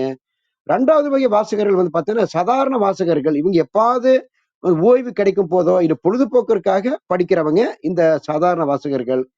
3வது பார்த்தீங்கன்னா, விமர்சன வாசகர்ன்னு சொல்லுவாங்க. இவங்க வந்து எப்படின்னா, இந்த கல்வி, தொழிலு, இந்த வியாபாரம் இதை பற்றிய ஒரு விமர்சனம் செய்வதற்கோ, இல்ல அவர்கள வந்து மேம்படுத்துவதற்காக படிக்கிறது விமர்சன வாசகர்கள். அப்புறம் ஆக்கப்பூர்வமான வாசகர்கள் இருக்கிறாங்க. இவங்க என்ன படிக்கிறாங்கன்னா, அவங்களுடைய சொந்த படைப்புகளுக்காக, நான் வந்து ஏதோ ஒரு கிரியேட் பண்ணுங்கிறதுக்காக இந்த அந்த பல புத்தகங்களை வந்து தேடி பிடிச்சு அந்த அவருடைய அந்த அந்த நோக்கங்களுக்காக படிக்கிறவங்க இந்த ஆக்கப்பூர்வமான வாசகர்கள்.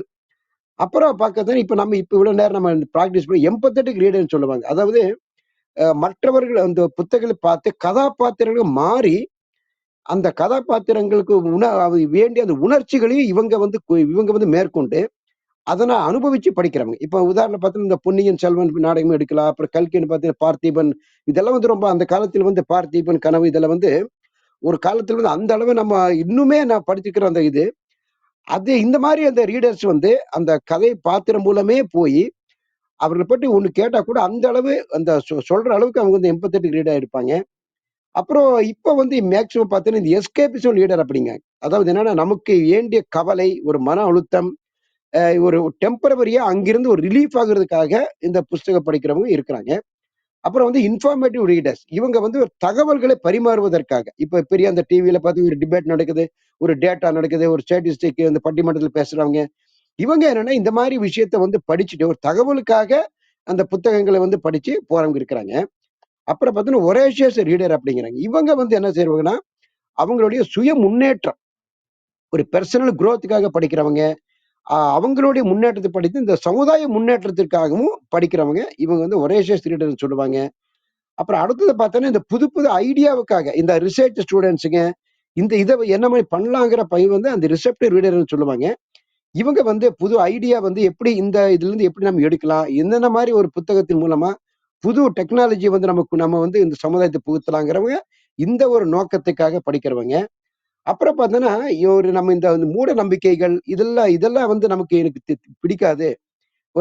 ஒரு சிலர் அறிவியல் பிடிக்காத இந்த இதுல போடுவாங்க. அப்ப வந்து எதிர்ப்பு அந்த ரீடர்கள் அப்படின்னு சொல்லுவாங்க. அதாவது என்னன்னா, அவங்களோட இதுல பார்த்தோன்னா, இந்த மேலோட்டமான வாசகர்கள் இல்லாம, அவர்கள் வந்து படிக்கிறது வந்து எதுக்குன்னா மத்தவங்க எதிர்ப்பதற்கா. இப்போ வந்து ஒரு மதம் இருக்குது.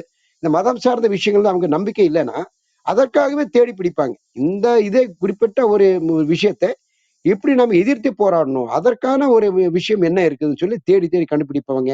அப்புறம் கடைசியில பார்த்தோன்னா, இந்த டிரான்ஸ்ஃபார்மேட்டிவ் ரீடர் அப்படிங்கிறாங்க. இவங்க தான் என்னன்னா, எந்த ஒரு இதுலயும் ஆழமா படித்து, அதனுடைய அந்த எண்ணங்களை வந்து கொண்டு நம்ம சமுதாய முன்னேற்றத்திற்காக எடுத்து அவர்களை மாற்றக்கூடிய அந்த ஒரு அந்த புத்தகம் வந்து படிப்பை வாசிப்பு கொண்ட பாருங்க. இந்த டிரான்ஸ்ஃபர் ரீடர்ல வந்து நம்ம இங்க பார்க்கலாம். ஸோ இத்தனை வகை ரீடர்ல நம்ம வந்து எந்த கேட்டகரியில நம்ம எங்க இருக்கோம் அப்படிங்கறத நம்ம இங்க தெரிஞ்சுக்கலாம். இப்போ இது வந்து நம்ம இதுல ஆரம்பிச்சு பார்த்தோம். இப்போ இதுல ஒவ்வொரு விஷயத்திலும் நம்ம பார்க்கிறது என்ன அப்படின்னா, இந்த புத்தகம் வந்து யார் இதுல வந்து பெரிய பெரிய ஆளுமைகள். இப்ப குறிப்பாக பார்த்தோன்னா இந்த நம்ம அந்த விசுவலைசேஷன் பண்றது பார்க்கும்போது இந்த எலன் மாஸ்க் அவர்கள் வந்து நம்ம எடுத்துக்கலாம். இவர் வந்து இவர் வந்து கேட்கறாங்க, இன்டர்வியூ பண்ணுவாங்க. உன்னால எப்படி இவ்வளவு முடியுது இந்த ஸ்டார்ஸ்க்கெல்லாம் நீ வந்து டூரே கூட்டி போற அளவுக்கு நம்ம இந்த அளவுக்கு நம்ம இதாயிருக்கோம், டெவலப் ஆயிருக்கோமே, என்ன முடியுது? இவர் வந்து சின்ன வயசுல நான் செஞ்ச கற்பனை தான், நான் வந்து குழந்தையா இருக்கும் போதே நான் செஞ்ச கற்பனையில தான் இது இந்த மாதிரி நடக்குமா அப்படிங்கறத நான் ஒரு கற்பனை பண்றேன். இப்ப அதுக்கு வேண்டிய பொருள் வந்து கிடைச்ச உடனே அந்த முயற்சியில வந்து நாம் இறங்குறேன் அப்படிங்கிறார். இப்போ இது வந்து பார்த்தோன்னா அவருடைய அந்த சின்ன வயசுல இவர் படிச்ச கற்பனையிலே நம்ம பார்க்கலாம். அதே மாதிரி அந்த சுஜாதா அவர்கள் அந்த இந்திர மனிதன் சொல்ல ஒரு புக் வந்து ஒரு 10-20 வருடம் முன்னாடி வந்து வந்துட்டு இருக்குது. அவரும் என்ன பண்ணாருன்னா இந்த மேல அந்த மேல வந்து அந்த ஸ்பேஸ்ல வந்து நடக்கிற விஷயத்த வந்து ஒரு அறிவியல் ரீதியாக வந்து அவர் கொடுக்கிற அந்த கற்பனையில இப்ப பாதி வந்து இங்க வந்து நிறைவேற்றிருக்கோம். சோ இந்த மாதிரி ஒரு விஷயங்கள் வந்து நம்ம ஒவ்வொரு இதுலயும் நம்ம இது பார்க்கலாம். இப்போ நம்ம இதை நம்ம பார்த்து இப்ப லாஸ்ட் செக்மெண்ட்ல வந்து என்னோட லைஃப்ல எப்படி இந்த புத்தக வாசிப்பு வந்து எப்படி வந்துச்சு என்னங்கிறத நம்ம கடைசியில ஒரு 10 நிமிஷம் நமக்கு பார்க்கலாங்க. இப்போ இப்போ என்னோட இது பார்த்தோன்னா ஆரம்பத்துல பார்த்தோன்னா அது என்ன ஏதோ அதிர்ஷ்டமா இல்ல நல்ல ஒரு கடவுளோட இது தெரியல. கரெக்ட் சரியான மூன்றாவது படிக்கும்போது நூலகத்துக்கு செல்லக்கூடிய வாய்ப்பு வந்து எனக்கு வந்து கிடைச்சது. ஏன் இப்படி அப்படின்னா வந்து நான் வந்து மாமாவோட பாட்டி அம்மா வீட்டுல தான் வளர்ந்தேன். அப்புறம் மாமா வந்து அவர் வந்து ஒரு ஆசிரியர் தொழில படிச்சுட்டு அவர் வந்து அப்பெல்லாம் கொஞ்சம் இந்த செல்வ வளமல் இருக்கிறதுனால வேலைக்கு போகல. வேலையை வந்து ரிசைன் பண்ணிட்டு வீட்டுல வந்து இருப்பாரு. அவருக்கு ஒரே பொழுதுபோக்கு என்ன அப்படின்னா எல்லாமே தோட்டத்துக்கு ஆளுங்கெல்லாம் அனுப்பிட்டு அவர் வந்து வீட்டுல 10 மணிக்கெல்லாம் வீட்டுல வந்துருவாரு. அப்புறம் நான் லீவு நாள சனி ஞாயிறு லீவுல வந்து என்ன கூட்டி போய் லைப்ரரியில போவாரு. நான் தான் அவருக்கு புக் வந்து செலக்ட் பண்ணி கொடுப்பேன். எது பெரிய புக்கு, எது சின்ன புக்குன்னு சொல்லி செலக்ட் பண்ணி அவருக்கு கொடுப்பேன். அவரு எனக்கு வாங்குற மாதிரி வாங்கிட்டு அப்புறம் போய் அவருக்கு தேவையானதை எடுத்துருவாரு. எனக்கு தெரியாம எடுத்துட்டு போயிருவாரு. அது வேற விஷயம். அப்போ நான் அங்க தேடும்போது என்ன அப்படின்னா, எனக்கு ஆரம்பத்துல பிடிச்ச ஒரு புத்தகத்துல அந்த ஒரு பச்சை கலர்ல ஈசாப் நீதி கதைகள்னு ஒரு புக் இருந்துச்சுங்க. அது உங்களுக்கு எத்தனை பேர் இருக்குன்னு தெரியல. படிச்சிருப்பீங்க தெரியல. இப்ப கூட அது இப்ப வந்து அந்த கலர் அந்த அட்ராக்ஷன் இப்ப வர்றதே இல்ல. இப்ப வந்து பைண்டிங் எல்லாம் மாறிடுச்சு.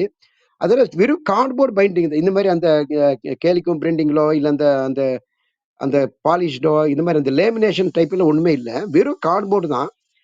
அந்த ஈசாப் நீதி கதைகளுங்கிற அந்த புக் வந்து பார்த்தீங்கன்னா ஒரு அரை பக்கத்துக்கு அந்த கதை இருக்கும். ஆனா அவ்வளோ ஒரு டிரான்ஸ்ஃபர்மேட்டிவ் அந்த கதை இருக்கும். இந்த கதை மூலமா தான் நம்ம வந்து அந்த புத்தகத்தை வந்து வாசிக்க வந்து பழக்கம் வந்துச்சு. அப்புறம் இப்படியே போக போக வந்து என்னன்னா, நான் வாரத்துல அந்த வெள்ளிக்கிழமை, சனிக்கிழமை அந்த புக் எடுத்த உடனே, அந்த சனி அந்த நாளாந்து முடிஞ்சிரும். அந்த ஏறக்குறைய ஒரு 20, 30 கதை தான் சின்ன ஒரு அதுல பாகங்கள் வந்து நெறைய இருக்கும். இந்த பாகம் 1, 2, 3 சொல்லி எனக்கு தெரிஞ்சு ஏறக்குறைய 20, 30 பாகங்கள் இருக்குன்னு நெனைக்கிறேன். கரெக்ட்டா எனக்கு ஞாபகம் இல்ல. அப்போ ஒரு வாரத்துல ஒரு ஈசாப் நீதிக்கையில ஒரு பாகத்த வந்து அதுவும் சனிக்கிழமை முடிச்சிடுறேன். ஏன்னா சண்டே வந்து விளையாட போணும்னு சொல்லிட்டு, சனிக்கிழமை குடுத்து முடிச்ச உடனே அடுத்த வாரம் போகும்போது, அத கொண்டு போய் வேற பாகத்த மாத்திடுறது. ஸோ இது வந்து அப்படியே குழந்தை பருவத்திலேருந்து கொஞ்சம் பழக்கம் அப்படியே போயிட்டு இருக்குது. அப்புறம் பார்த்தோன்னா, இந்த ஸ்கூல் இதுல வந்து அந்த அளவுக்கு வரல. அப்புறம் ஒரு முறை வந்து என்ன இந்த பள்ளி போட்டியில வந்து ஒரு புத்தகம் வந்து பரிசளித்தாங்க. அது என்ன பார்த்தோன்னா, இந்த மகாத்மா காந்தி அவர்களுடைய அந்த சத்திய சோதனை புக். அத அப்ப தூக்குறதுக்கே அவ்வளோ வெயிட்டா இருக்கும். கஷ்டமா இருக்கு. நான் கொண்டு போற பேக்க விட அவ்வளோ பெருசா இருக்குது. அப்புறம் எடுத்து வந்து பத்திரமா வச்சுட்டு, அது வந்து ரெஃபரன்ஸ் புக்கா. எப்பப்பெல்லாம் வந்து காந்தி பத்தி ஏதோ அந்த பேச்சு போட்டி, இந்த கட்டுரைப்போட்டி எதோ வருதோ, அப்ப வந்து அந்த புக்க பார்க்கிறது, அதுலருந்து கொஞ்சம் பாயிண்ட்ஸ் எழுதுறது, அப்புறம் ஸ்கூல்ல போய் எழுதுறது இப்படியே போயிட்டே இருந்துச்சு. அப்புறம் ஒரு நாள் வந்து இந்த 10th ஸ்டாண்டர்ட்ல வந்து 10th எக்ஸாம் எழுதிட்டு அந்த விடுமுறையில அது வந்து டேபிள் மேலேயே சும்மா இருக்கும். அது அந்த புக் அப்படியே இருக்கும். என்ன யார் வேணா பார்க்கலாம் அப்படின்ட்டு.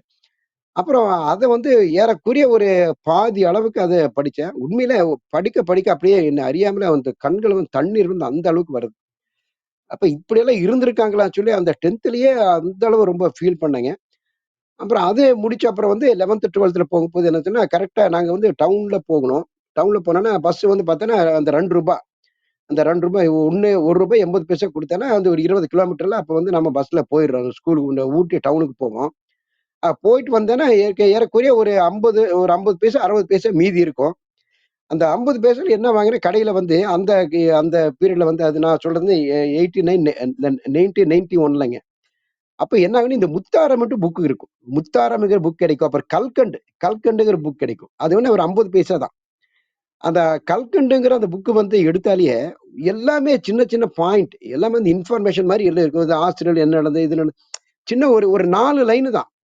ஆனா 4 லைன்ல அவ்ளோ ஒரு இன்ஃபர்மேஷன் அங்க இருக்கும். அந்த கல்கண்டுங்கிற புக்ல. இந்த முத்தாரம்ங்கிறதுல சின்ன சின்ன ஸ்டோரி, கதைகள் இது மாரி இருக்கும். இது என்னன்னா வாங்கி கரெக்ட்டா மீதி இருக்கிற 50 பைசாக்கு வாங்கி அந்த பேக்ல வச்சிர்றோம். பஸ்ல ஏறுனப்போனா சீட் கிடைக்கும். நெறைய நாள் சீட்டே கிடைக்காது. ஏன்னா நம்ம உள்ளூர் பஸ்ஸானதுனால, கரெக்ட்டா நான் வந்து பேக்ல போட்டு சீட் போட்டு உட்காந்துருவேன். உட்கார்ந்து வெளியில வருவாங்க, பெரியவங்க வருவாங்க, அண்ணாவங்க எல்லாமே சொந்தக்காரர் தான் இங்க இருப்பாங்க. வந்த உடனே என்னோட தலைய பார்த்த உடனே நேரா வந்து என்ன வந்து எழுப்பிட்டு அவங்க மடியில உட்கார வச்சுட்டு, நான் வந்து அவங்க கீழ உட்கார்ந்து வந்துருவாங்க. எப்பவுமே இப்படிதான் நடக்கும். அட இன்னைக்கு படிக்கலாம்னு சொல்லி ஆசைப்பட்டா அன்னைக்கு அங்க போயிரும். அப்புறம் அவங்க முன்னாடி படிச்சோன்னா ஒரு மாதிரி இருக்குன்ட்டு இன்னும் சரி மத்தவங்க என்ன நினைக்கிறாங்களோ, இன்னுமே அந்த பயமெல்லாம் இருந்துச்சு அப்பல்லாம். சரி நம்ம பாட்டுக்கு இங்க படிச்சுட்டு இருந்தோம்னா, அப்புறம் அதே மாரி எக்ஸாம் அன்னைக்கு வழி இல்லாம எக்ஸாமுக்கு போறான்னா, அந்த 1 மணி நேரத்துல வந்து அந்த பாட புக்க படிக்கும்போது ஒண்ணுமே கண்டுக்க மாட்டாங்க. ஒரு மூலையில எழுதி ஒரு அந்த சீட் பிடிச்சுட்டு புக் எடுத்துட்டு அங்க போய் நான் எக்ஸாம் எழுதிட்டு வந்துடுறோம். அப்புறம் இந்த மாரி புக் படிக்கும்போது எனக்கு அறிய ஓ! சரிண்ணா இவன் பெரிய புக் படிக்கிறானே, இந்த மாரி நினைக்கிறாங்கன்னு சொல்லிட்டு அப்பவே ஒரு அந்த தாழ்வு மனப்பான்மை கூட சொல்லலாம். மத்தவங்க அந்த மாரி ஒரு விஷயத்த நான் வந்து விட்டாச்சு. அப்புறம் அந்த புக் வந்து என்னன்னா, நல்ல ஒரு இன்ஃபார்ம் கிடைக்குது. எந்த ஒரு நேரத்துல எந்த ஒரு தகவல் கேட்டாலும் சொல்லிறலாம். ஆனா, இப்ப இருக்கிற மாதிரி இருக்கும்போது, இது வந்து டெக்னாலஜி டெவலப்மெண்ட் தான். என்ன பொறுத்தளவுல, இங்க வந்து ஒரு நல்ல உண்மையான இந்த நினைவாற்றலுக்குமே, அதே நேரத்துல நல்ல ஒரு ஆழ்ந்து அயராது உழைத்து படிப்பவர்களுக்குமே இப்போ அந்த அளவுக்கு மதிப்பு இல்லாம போச்சுங்கிற மாதிரி நான் ஃபீல் பண்றேன். அது வந்து தவறா யாரும் நினைக்க வேணாம். ஏன்னா ஏன்னா எல்லாமே டெக்னாலஜி வந்து கையில வந்துருச்சு. அதுவும் நல்லதுதான். ஏன்னா நம்ம வந்து புக்க தேடி அத போய் ரெஃபரன்ஸ் பண்றதுக்கு, நம்ம ஹார்ட் காப்பி போடுறதுக்கு சாஃப்ட் காப்பி நெறைய வந்துருச்சுங்க. அப்புறம் புக் நெறைய வந்துருச்சு. இருந்தாலும் முன்னெல்லாம் பார்த்தோன்னா, ஏதோ ஒரு விஷயம் வேணும்னா, "டேய் இந்த போய் இந்த அண்ணா கிட்ட கேட்டேன்னா, அது சொல்லுவாரு. இந்த ஊர்ல வந்து இந்த ஒரு வாத்தியார் இருக்கிறார். அவர்கிட்ட போனேன்னா அவர் சொல்லுவாரு." இந்த மாரி ஒரு ஒரு ஆளுமைகள் வந்து நம்ம என்ன பண்ணிட்டு வந்துடணும்னா, இந்த ஆளுமைகள் வந்து நம்ம வந்து குறைச்சுட்டே வந்துங்கிற மாரி நம்ம ஃபீலிங் இருக்குது. இப்போ வந்து நெறைய வந்து ஏஐ வந்திருக்குது. மெட்டா ஏடுன்னு WhatsAppல வந்துருச்சு. அப்புறம் சேட் ஜிபிடிங்கிற அது ஒண்ணு இருக்குது. அப்புறம் சேட் போல்ட் இருக்குது. நெறைய இருக்குது. சும்மா ஒரு கேள்வி வந்து சும்மா ஒரு ப்ரொனவுன்ஸ் பண்ணாலேயே, அதுக்கு வேண்டிய பதில் வந்து அப்படியே கடகடன்னு அப்படியே கொட்டிட்டு வரும். ஆனா என்ன இருந்தாலும், அத அனுபவிச்சு சொல்றவங்களோட கதை வந்து வேற மாதிரி இருக்கும். இல்லன்னு என்னன்னா, அதில கூட நெறைய தப்பான விடைகளுக்குள்ள வருது. அப்போ நம்ம அனுபவிச்சு சொல்றவங்களுடைய விஷயமே அது வேற மாரி இருக்கும். அதுக்கும் நம்ம நம்ம முயற்சி பண்ணலாம். அப்புறம் அதே போல இந்த கல்லூரி நாட்கள் முடிச்ச உடனே, இதுல வந்து நம்ம ஸ்கூல் ஸ்டடீஸ் இப்படி போகுது. அப்புறம் கல்லூரி முடிச்ச உடனே இங்க வந்து மத்த புக்ல படிக்கிறதுக்கே வாய்ப்பே இல்லாமயே போச்சுங்க. ஏன்னா வந்து நம்ம எடுத்த சப்ஜெக்ட் அப்படி அது நாம வந்து இந்த சயின்ஸ்ல எடுத்து அதுவும் கெமிஸ்ட்ரி எடுத்துட்டோம்.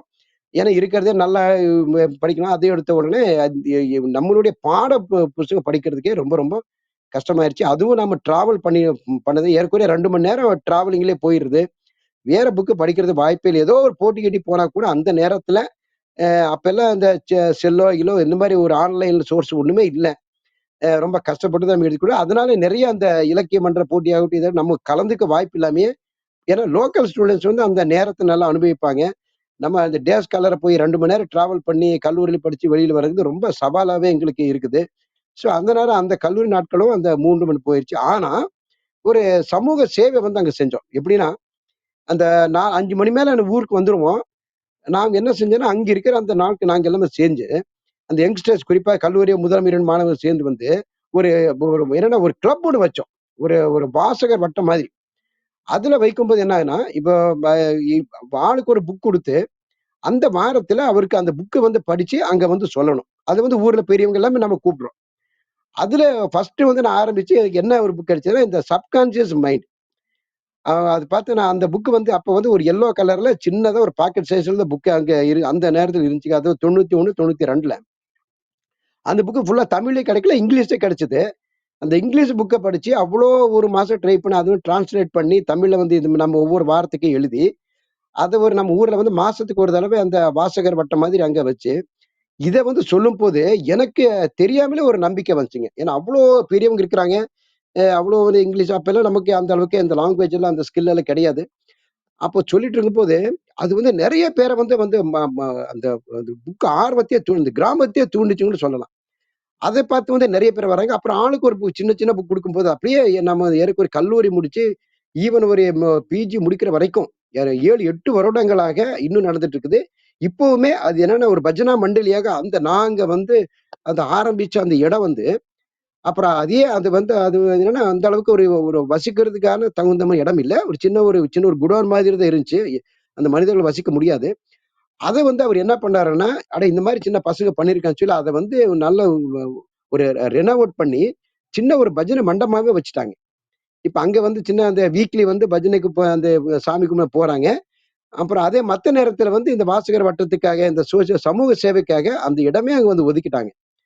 அப்புறம் இன்னும் கூட பார்த்தீங்கன்னா, அது எங்கோ ஒரு அதாவது எதுக்கு அப்டின்னா, ஒரு புத்தகத்தோட வைப்ரேஷன் நான் வந்து சொல்ல வரேங்க. இங்க என்ன ஒரு புத்தகம் வந்து ஒரு வாசிப்பு, அதே மாரி ஒரு சின்ன ஒரு ஒரு ஒரு சேண்ட் அது ஸ்பிரிச்சுவல் ஆகட்டும், அங்க வந்து குடுக்கும்போது, அதோட தாக்கம் வந்து பல பல காலத்துக்கும் அது வரும்.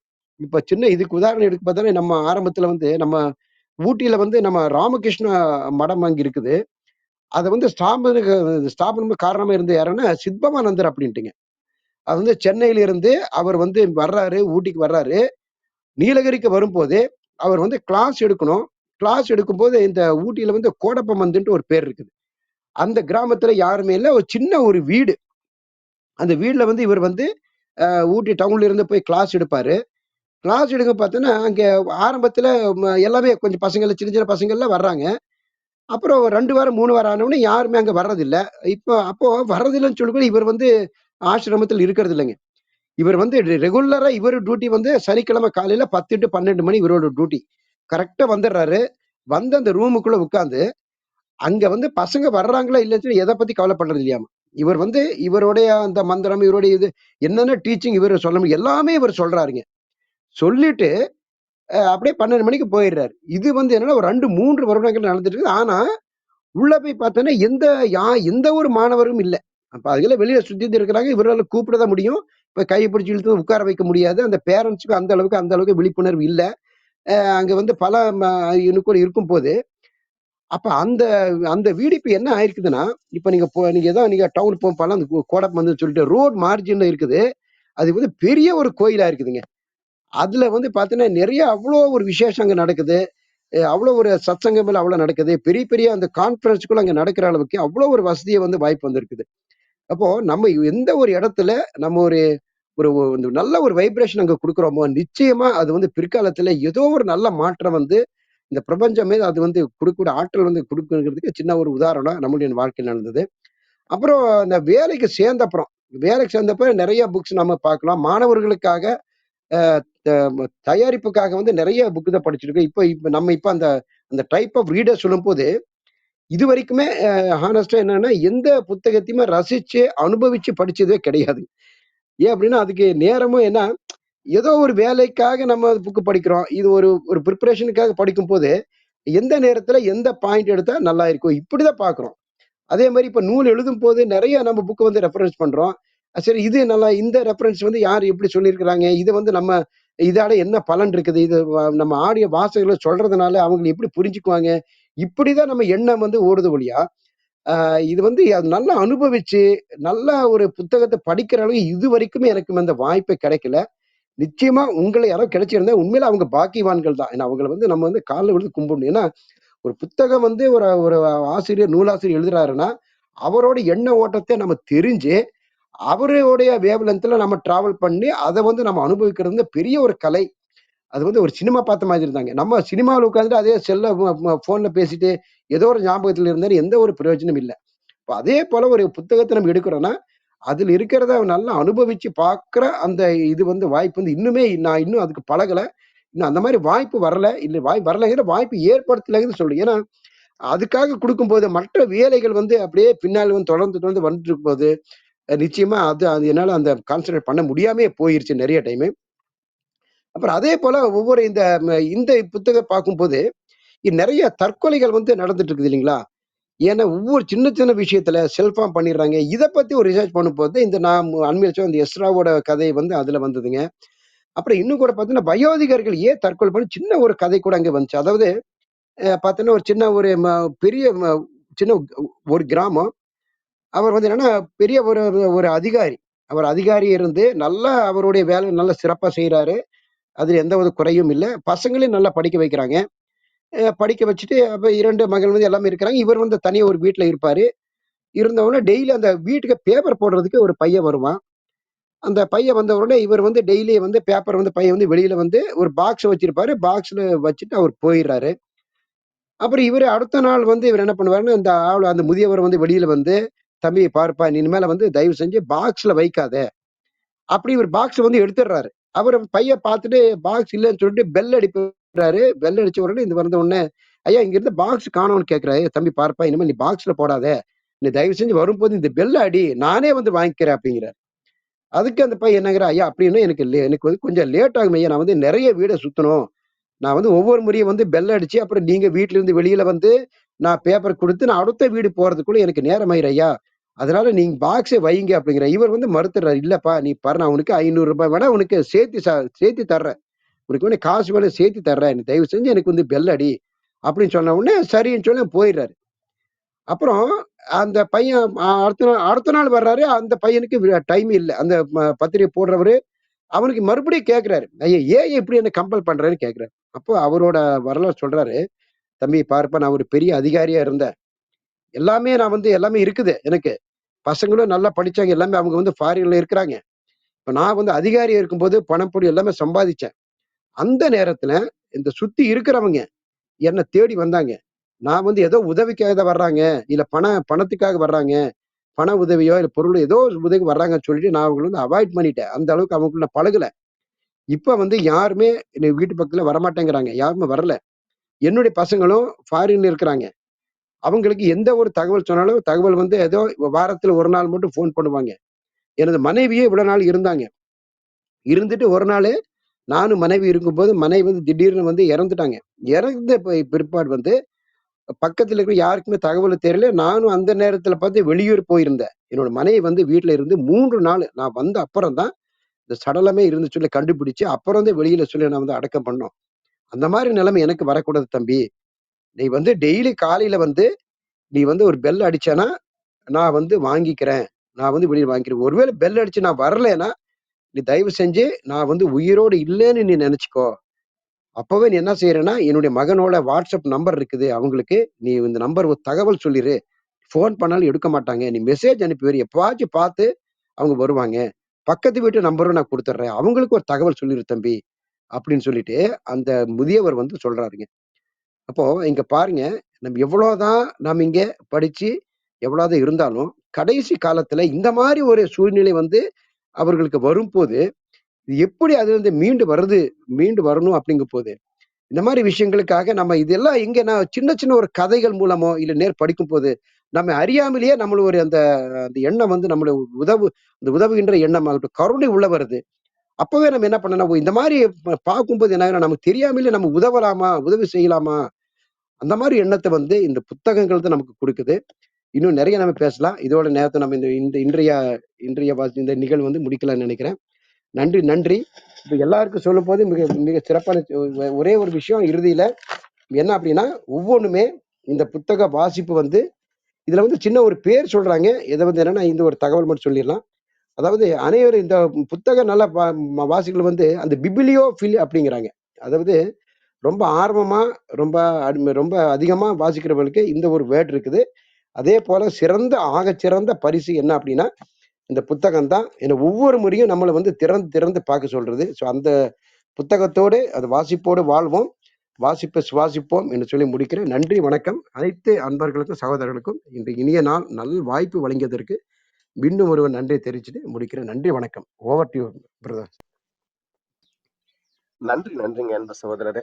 மிகவும் சிறப்பான ஒரு அற்புதமான உரையினை அதிகாலை அன்பு பரிசாக வழங்கிய தருணங்களுக்காக சொல்லரங்க சொந்தங்களாகிய அன்பு நண்பர்கள் ஒவ்வொருவருடனும் இணைந்து சரித்திரம் படைப்போம் தளம் தங்களுக்கு மனம் நிறைந்த நன்றிகளையும் வாழ்த்துக்களையும் பாராட்டுக்களையும் பகிர்ந்து கொள்வதில் பெருமகிழ்வு கொள்கின்றது. அன்பிற்கினிய நண்பர்களே, நாம் அனைவரும் இணைந்திருப்பது சரித்திரம் படைப்போம் தளம். ஒவ்வொரு வாரமும் ஒவ்வொரு தொகுப்பு, ஒவ்வொரு நாளும் ஒவ்வொரு தலைப்பு, வார இறுதியில் சிறப்பு விருந்தினரின் அழைப்பு, ஞாயிறுதோறும் நமக்கே நமக்கான விடுப்பு என்ற அடிப்படையில் நமது தளம் இயங்கி வருகின்றது. அவ்வரிசையில் ஒவ்வொரு வெள்ளிக்கிழமையும் நாம் இலக்கிய வெள்ளியாக நாம் நமது தளத்தில் வாசிப்பின் மகத்துவம் குறித்த ஒரு பார்வையினை பார்த்து வருகின்றோம். வாசிப்பு எப்பொழுதும் நம்மை மென்மைப்படுத்தக்கூடியதாகவும் மேன்மைப்படுத்தக்கூடியதாகவும் இருக்கின்றது. வார இறுதியில் இத்தகைய நிகழ்வு வாயிலாக நமது வாசிப்பு அனுபவத்தை இன்னும் மெருகேற்றிக் கொள்ள அன்பு சகோதரர் போன்ற இலக்கிய ஆளுமைகள் எப்பொழுதுமே நமக்கு உறுதுணையாக இருந்து வருகின்றார்கள். 2 அற்புதமான படைப்புகளை நமது தமிழ் கூறும் நல்லுலகிற்கு பரிசாக வழங்கியுள்ள அன்பு சகோதரர் அவர்கள் தமது கல்வி பணியில் எப்பொழுதும் நிறைந்திருப்பவராக வலம் வரக்கூடியவராக இருக்கின்றார். இன்று சமுதாயத்தில் மிக உயரிய நிலையில் இருக்கக்கூடிய நமது தமிழகத்தின் விளையாட்டுத்துறை அமைச்சராக இருக்கக்கூடிய உதயநிதி ஸ்டாலின் அவர்களுடைய ஆசிரியராக ஒருபுறம் அவர் பயணித்திருந்தாலும், மறுபுறம் மின்சார வசதி கூட இல்லாத ஒரு கிராமத்தில் பயணித்து அங்கிருக்கக்கூடிய மாணவர்களுள் இளம் அறிவியல் விஞ்ஞானிகளை கண்டறிந்து தேசிய அளவில் அவர்களை பரிசு பெற செய்யக்கூடிய அளவிற்கு தம்முடைய வாழ்வியல் சூழலை என்றென்றும் ஒரு செழிப்பான நன்முயற்சிகளின் வாயிலாக முயற்சித்து அடுத்த படிநிலைகளுக்கு எடுத்து செல்லக்கூடியவராக இருக்கின்றார். இன்னும் நிறைய ஒவ்வொரு முறை அழைக்கும் பொழுதும் அந்த சமூகம் சார்ந்த பணிகளோடு அவர் இயைந்து பயணித்துக் கொண்டிருந்த அனுபவத்தை இனிமையாக பகிர்ந்து கொள்வதில் வல்லவராக இருப்பவர். எப்பொழுதுமே இந்த சமுதாயத்தில் அதுவும் மிகவும் பின்தங்கிய நிலையில் இருக்கக்கூடிய மாணவ செல்வங்களை அரவணைத்து அவர்களுடைய வாழ்வியலில் ஒரு மிகப்பெரிய மாற்றத்தை விதைப்பதில் வல்லவராகவும் விளங்கக்கூடியவர் அன்பு சகோதரர் அவர்கள். இன்று நம்மிடையே இணைந்து கொண்டு அற்புதமாக வாசிப்பை நேசிப்போம் குறித்த ஒரு பகிர்வினை நமக்கு தந்ததற்கு மனம் நிறைந்த நன்றிகளை இந்த நேரத்தில் பகிர்ந்து கொள்கின்றோம். நாளை நமது தளத்தில் நன்முயற்சி தொகுப்பின் சிறப்பு விருந்தினராக பங்கேற்க இருப்பவர் அன்பு சகோதரி மோகன பிரியா அவர்கள். சுற்றுலா, அதுவும் பெண்களுக்கான சுற்றுலாவை முன்னெடுத்து நடத்துவதில் வல்லவராக இருக்கக்கூடிய அன்பு சகோதரி அவர்கள் சென்னையில் உள்ள உடற்பயிற்சி கூடங்கள் 5ற்கு பொது மேலாளராகவும் இன்னும் நிறைய சமூகம் சார்ந்து இயங்கக்கூடிய ஒரு சிறப்பான ஆளுமையாக வலம் வரக்கூடியவர். நாளை நமது தளத்தில் தமது வாழ்வியல் அனுபவங்கள் மற்றும் நேர்காணல் நிகழ்வில் பங்கேற்க இருக்கின்றார். ஒவ்வொரு நாள் நிகழ்வுகளிலும் சரித்திரம் படைப்போம் தளத்தோடு இணைந்து பயணிக்கவும் நமது வாழ்வியல் வழித்தடங்களை இன்னும் செம்மைப்படுத்திக் கொள்ளவும் அன்புடன் அழைக்கின்றோம். இப்பொழுது நிகழ்வின் நெறியாளுமையை தொடரவும் முதன்மை கருத்தினை வழங்கிடவும் அன்பு தோழர் கற்பகவள்ளி அவர்களை அன்புடன் அழைக்கின்றோம். நன்றி. நன்றிங்க தோழர். அனைவருக்கும் வணக்கம். ஆனந்த்குமார் சார் அவர்களுக்கு மிக்க நன்றி. வாசிப்பை நேசிப்போம் அப்படிங்கிற ஒரு தலைப்புல இன்றைக்கு தன்னுடைய வாசிப்பு அனுபவங்களையும் வாழ்வியல் அனுபவங்களோடு சேர்ந்து பகிர்ந்து கொண்டது ரொம்ப சிறப்பா இருந்தது. மிக்க நன்றிங்க sir. Book is a gift you can open again and again அப்படின்றத சொன்னாங்க. அந்த ஒரு பரிசை மட்டும்தான் நம்மளால அடிக்கடி திறந்து பார்த்து நம்ம அதனால பலன் அடைய முடியும் அப்படிங்கிறத சொன்னாரு. அதோட நிறைய புத்தகங்கள் அவர் உலகத்தில் மிகவும் சிறந்த புத்தகங்கள் நிறைய புத்தகங்களை பகிர்ந்துக்கிட்டாரு. Interpretation of dreams, silent string, sapiens, இந்த மாதிரி பல புத்தகங்களை பெயர்களையும் பகிர்ந்துக்கிட்டாரு. புத்தகங்களால் வாசிப்பதால் நமக்கு என்ன கிடைக்கிறது அப்படின்னா கற்பனை வளம் அதிகரிக்கிறது. நம்ம நிறைய இன்னோவேஷன், அதாவது புதிய கண்டுபிடிப்புகள் நடக்கும். அசாத்தியத்திலிருந்து சாத்தியத்தை நோக்கி போக முடியும். நம்ம உதாரணத்துக்கு ஒரு ரோபோ பத்தி ஒரு புத்தகத்துல எழுதியிருக்காங்க. ரோபோ அப்படின்ற பெயர் வந்திருக்கு. அதற்கப்புறம் பின்னாட்கள்ல ரோபோ கண்டுபிடிக்கும் போது அந்த பெயரை உபயோகப்படுத்துறாங்க. இருக்கிறதுல இருந்து இன்னும் மேம்படுத்தி கொள்வதற்காக ஒரு ரேடியோ அப்படின்னு வந்தது. இன்னைக்கு அந்த ரேடியோ எந்த அளவுக்கு பரிணாமம் அடைஞ்சிருக்குது அப்படிங்கிறது நமக்கு தெரியும். இந்த மாதிரி ஒவ்வொரு விஷயத்தையும் இன்னும் அப்டேட் பண்ணிக்கிறதுக்கான ஒரு வாய்ப்பும் இருக்கும். நம்மளுடைய ஸ்ட்ரெஸ் எல்லாருக்குமே கொஞ்சம் மன அழுத்தம் அப்படின்னு வரும்போது அதுல இருந்து விடுபடுறதுக்கான ஒரு வாய்ப்பும் இருக்கு. நிறைய ஆராய்ச்சிகள்லாம் பண்ணா கூட அதுல கூட கண்டுபிடிச்சது என்னன்னா ஞாபக சக்தி அதிகரிக்குது அப்படிங்கிறதையும் ஆராய்ச்சி மூலமாக நிரூபித்திருக்கிறார்கள். அப்புறம் பகுத்தாய்தல் அப்படிங்கிறது ஒரு முக்கியமான பகுத்தாராய்தல் அப்படிங்கிற ஒரு விஷயமும் சரி, எழுத்து திறன், பேச்சு திறன், அதுக்கப்புறமாக கம்யூனிகேஷன் ஸ்கில்ஸ், ஒவ்வொருத்தரோட ஒரு தொடர்பு படுத்திக் கொள்வதற்கான ஒரு திறன், இது எல்லாமே அதிகமாகுது. தூக்க பிரச்சனை இருக்கு அப்படிங்கிறவங்க இரவுல தூங்கும்போது, புத்தகங்களை படிச்சுட்டு தூங்கும்போது நல்ல தூக்கம் வரும். ஃபிக்ஷன், நான் ஃபிக்ஷன் அப்படின்னு 2 பகுதி இருக்கு புத்தகங்கள்ல. இப்ப ஃபிக்ஷன் அப்படிங்கிறத நம்ம படிக்கும்போது என்னன்னா, எஸ்ரா அவர்களுடைய ஒரு கதைய பகிர்ந்துகிட்டார். அதன் மூலமாக நமக்கு எப்படி கருணை இந்த மாதிரியான உணர்வுகள் வருது, இந்த ஃபிக்ஷன் படிக்கிறதன் மூலமாகவும் அப்படிங்கிறதையும் பகிர்ந்துகிட்டார். அந்த கதையில ஒரு எழுத்தாளர், அவர தேடி ஒருத்தர் வந்துகிட்டே இருக்காரு.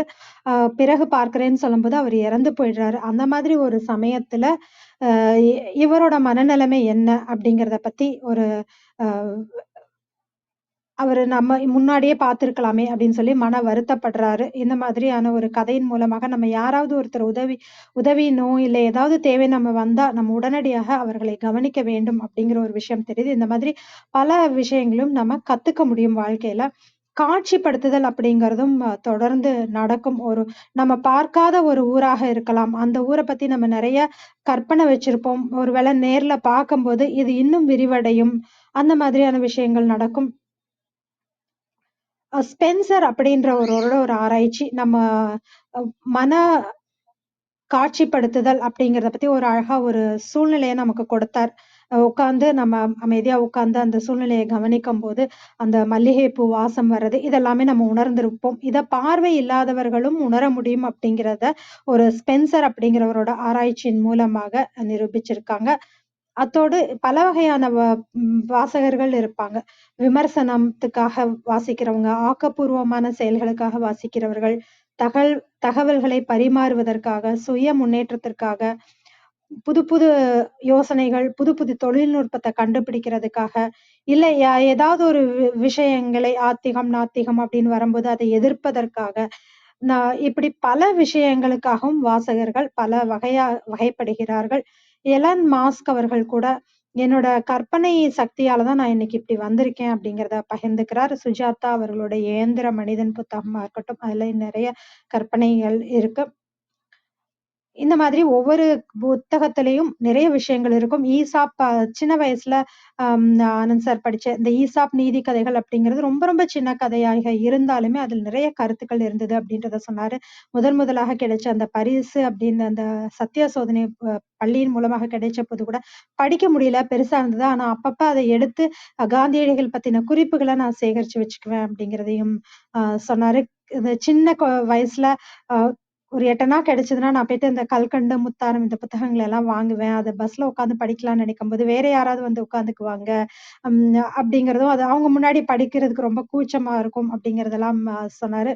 அது ரொம்ப அழகா இருந்தது. அந்த காட்சிப்படுத்துதல் அப்படின்னு சொல்றாங்கல்ல, அத மாரி நாங்களும் காட்சிப்படுத்தி பார்த்தோம். ஒரு சின்ன பையனா அப்படி போயிட்டு அந்த பஸ்ல படிக்க முடியாம இது நெறைய பேருக்கு மத்தவங்க நம்மளுக்கும் அந்த ஒரு உணர்வு இருக்கும். மற்றவங்க முன்னாடி இந்த புத்தகத்த படிச்சாலோ, இது பண்ணாலோ எப்படி எடுத்துப்பாங்க அப்படிங்கிற ஒரு விஷயம் இருக்கும். அத ரொம்ப அழகா நம்ம கண் முன்னாடி கொண்டு வந்தாரு.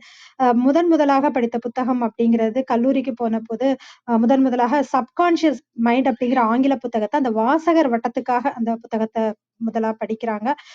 ஒவ்வொரு மாதமும் அத பத்தி பகிர்ந்துக்கணும் அப்படின்னு சொல்லிட்டு அந்த புத்தகம் ஆங்கிலத்தில் தான் கிடைச்சது.